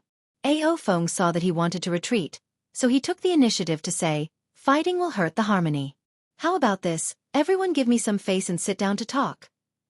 Li Mu had already vented his anger for Xianxia and Xianxia, and the Silver Dragon Clan also wanted to find a way out. Under Ao Feng's mediation, they temporarily stopped fighting and came to the Silver Dragon Clan's meeting hall. The White Dragon Clan's great elder stared straight at Li Mu and asked, "Who are you? What's your relationship with them? Why are you interfering with our Dragon Clan's family matters?" Li Mu did not have an easy answer to this question. In the past, Li Mu could be said to be their uncle, but the White Demon King had already broken off his relationship with him. Should he say that they were his god-sisters? At this moment, Xianxia, who was at the side, hugged Li Mu's arm tightly. She puffed out her chest and said loudly, "He's our man." Xianxia heard this and took the initiative to hold Li Mu's arm. Li Mu felt the pressure from both sides. After being stunned for a moment, he looked coldly at the opposite side and said, "You bullied my woman. The White Dragon Clan's debt. I'll settle it with you later."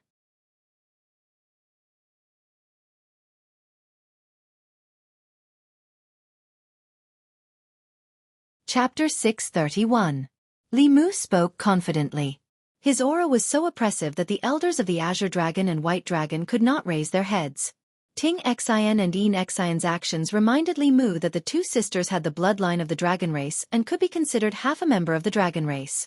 This matter was also considered a family matter of the East Sea dragon race. Li Mu was not related to them, so what reason did he have to stand up for them? It was different now. It was natural for a man to stand up for his woman. He had already occupied the highest moral ground. The White Dragon and the Silver Dragon race were at a disadvantage in terms of reason. The elders of the White Dragon and the Silver Dragon race did not expect things to turn out like this. This was originally a family matter of the White Dragon race, but now it had become someone else's family matter. If this person was weak, the dragon race would not need any reason at all. They would directly erase his existence, and everything would be settled. Unfortunately, this person was extremely strong and had a close relationship with the Black Dragon race. The two races did not have the strength, so it was impossible for them to do that. The Silver Dragon race's Grand Elder could only bite the bullet and say, "The White Dragon race did not tell us about this, so we did not know. Since they are your wives, the marriage agreement with the Silver Dragon race is naturally cancelled. Your Excellency can take them away." Li Mu glanced at him and said indifferently, "I'll take away your dragon girls. I'll let you take them back in a few days. What does the Silver Dragon race think?" This meant that there was no way to be kind. The Silver Dragon race's Grand Elder asked with a sullen face, "Then what do you want?" At this moment, Ao Feng mediated, "Since you've done something wrong, you naturally have to pay some price. This is a matter of course. The mental damage of these two juniors has to be compensated." After the previous incident, Ao Feng already knew the meaning of mental damage compensation and used it flexibly. The Silver Dragon race's Grand Elder Taoist priest said, "He also seriously injured our Dragon King." Ao Feng waved his hand and said, "There's always a first come, first served rule. You captured his wife first, so you were in the wrong first. Besides, the Silver Dragon King also took the initiative to attack. At that time, I kindly advised him, but he just didn't listen. Who can you blame now?" The great elder of the Silver Dragon clan could see that Ao Feng was on the side of the human. Although he didn't know what benefits the human had promised him, it was definitely not wise to go against the Black Dragon clan. The Silver Dragon clan had no choice but to accept this loss. It was just that he still did not understand Ao Feng's meaning and asked, "What is mental damage compensation?" Ao Feng said, "It's simple. It's just 100,000 high-grade spiritual jades." Before Li Mu could say anything, Ao Feng had already made the decision for him. This was because the Black Dragon clan had paid such a price back then. The Silver Dragon race's Grand Elder exclaimed in shock, 100,000. 100,000 high-grade spiritual jades was not a small sum. Even a large underwater mine would not be able to gather 100,000 high-grade spiritual jades. Although the Silver Dragon clan had accumulated more than 1,000,000 spiritual jades, that was the result of generations of accumulation. Taking out 100,000 spiritual jades at once was extremely painful. Meanwhile, Ao Feng added, 100,000 per person, a total of 300,000. The other elder of the Silver Dragon clan blurted out, "Why is there an extra 100,000? Ao Feng glanced at him and said, "Not only did you force someone else's wife, you even forced someone else's mother-in-law to marry your Dragon King. 300,000 spiritual jades isn't much. If this matter were to fall on my head, I would definitely exterminate their entire clan." As soon as he said this, the two elders of the Silver Dragon clan fell silent. If it was only this human, the Silver Dragon clan would do their best to keep him in the North Sea. However, the Black Dragon clan's powerhouses had turned out in full force and stood on the side of this human. If they did not agree, things would develop in an unpredictable direction. At that time, the Silver Dragon clan's losses would be more than 300,000 spiritual jades. So far, the Silver Dragon King was seriously injured, and several of the North Sea Dragon clan's crystal palaces had collapsed. Most importantly, the Silver Dragon clan had lost all face in front of the North Sea's aquatic creatures. It could be said that they had suffered heavy losses. In the end, they still had to compensate the troublemakers with so many spiritual jades. When had they ever suffered such a huge loss? With the Black Dragon clan standing up for them, they could only pinch their noses and accept it. The Silver Dragon clan's first elder nodded with difficulty and said, "We are willing to compensate." Ao Feng asked for 300,000 high-grade spiritual jades. After the Silver Dragon clan agreed, Li Mu did not say anything else. He had just caused a ruckus in the North Sea Dragon Palace and seriously injured the Silver Dragon King. It could be said that he had helped the White Demon King vent his anger. 300,000 spiritual jades to compensate Ting Xin and Yin Xin for their mental damage was not considered perfunctory. They were only frightened for a while and did not suffer any substantial injuries. Otherwise, Li Mu would not have let these two clans off so easily. After all, he was now their man. Li Mu's face was cold. He glanced at the two elders of the Silver Dragon clan and said coldly, "If Ao Feng did not plead for mercy for you, I would definitely have wiped out the North Sea Dragon clan today."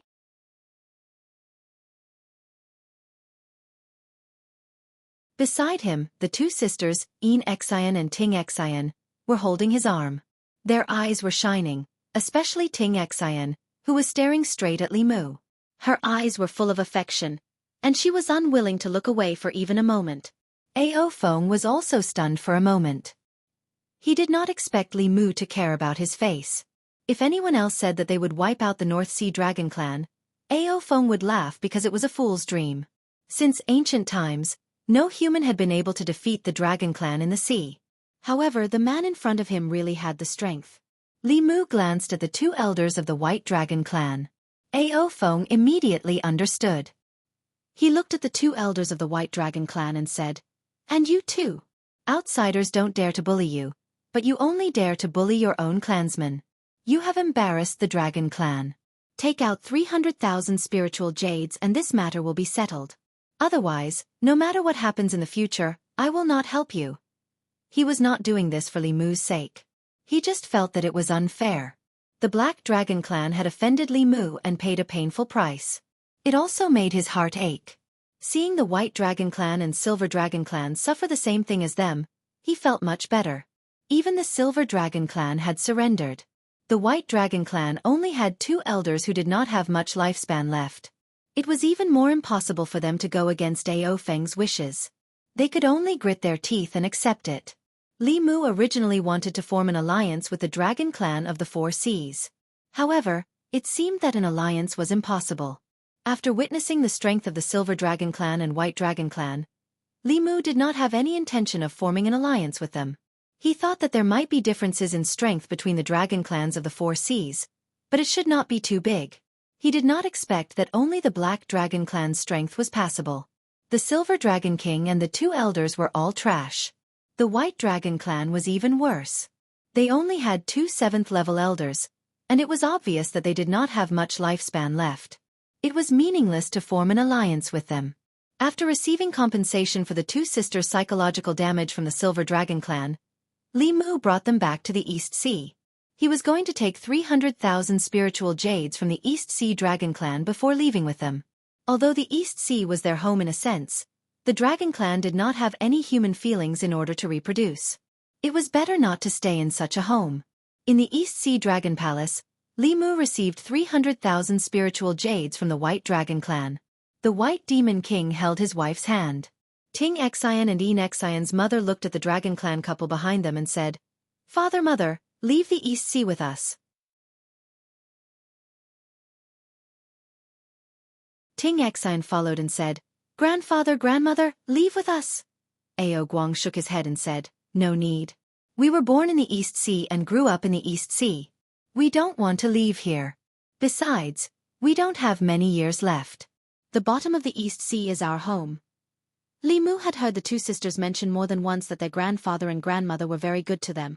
This Dragon clan couple's cultivation was at the 6th level, but they would probably stay at the 6th level for the rest of their lives.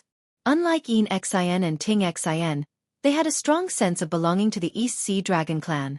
No one could force them to leave if they did not want to. However, if they left just like that and left them here to die, Xian and Xian would probably feel uncomfortable.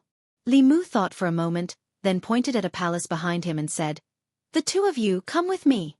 Xin, you come in as well." Hearing this, Xian puffed out her chest and said unhappily, "Why are you only letting my sister go in?" Letting Xian go in was because she could help Li Mu set up the formation. However, if Xian was not allowed to go in, she would definitely let her imagination run wild. Li Mu waved his hand and said, Okay. If you want to come in together." Ao Feng stood outside the palace and glanced at the 2 elders of the White Dragon clan. He said, "You don't have much time left. If it wasn't for this incident, he might have used the Talisman of Divine Secret to extend your lives by 10 years. Now, Talisman of Divine Secret." The 2 elders of the White Dragon clan looked at each other. After realizing what Ao Feng meant, they saw regret in each other's eyes. Although 10 years couldn't let them break through to the 8th realm, they could protect the White Dragon clan for 10 more years. However, it was useless to regret now. The White Dragon clan's first elder, Ao Yuan, forced a smile and comforted himself. "Even if you give us another 10 years, it won't be of much use. The Talisman of Divine Secret is useless to us." Living for 1 more day was still living. These 2 dragons were just comforting themselves. Ao Feng didn't expose them. After a full 2 hours, Ao Feng and the other Dragon clan experts suddenly felt that the spiritual energy in the surroundings was abnormal. Soon, it returned to normal. Then, a few figures walked out of the palace. Walking in front was a middle-aged couple from the White Dragon clan. Ao Feng's gaze swept past them and the next moment, he looked back. His dragon eyes were wide open as he said in shock, This you?" This couple was clearly Ao Guang and his wife who had just walked in. However, compared to before, they seemed to be dozens of years younger. Their white hair had turned black, and the wrinkles on their faces had disappeared. They looked radiant. When the mother and daughter stood together, they looked like sisters. Ao Feng looked at Li Mu and said in disbelief, "You, what did you do to them?" Li Mu shot a glance at Ao Feng and said indifferently, "It's nothing. It merely extended their lifespans by 60 years. You're tuning in to the Wisdom Diary YouTube channel. Don't forget to subscribe and join us on this journey to catch the most captivating stories.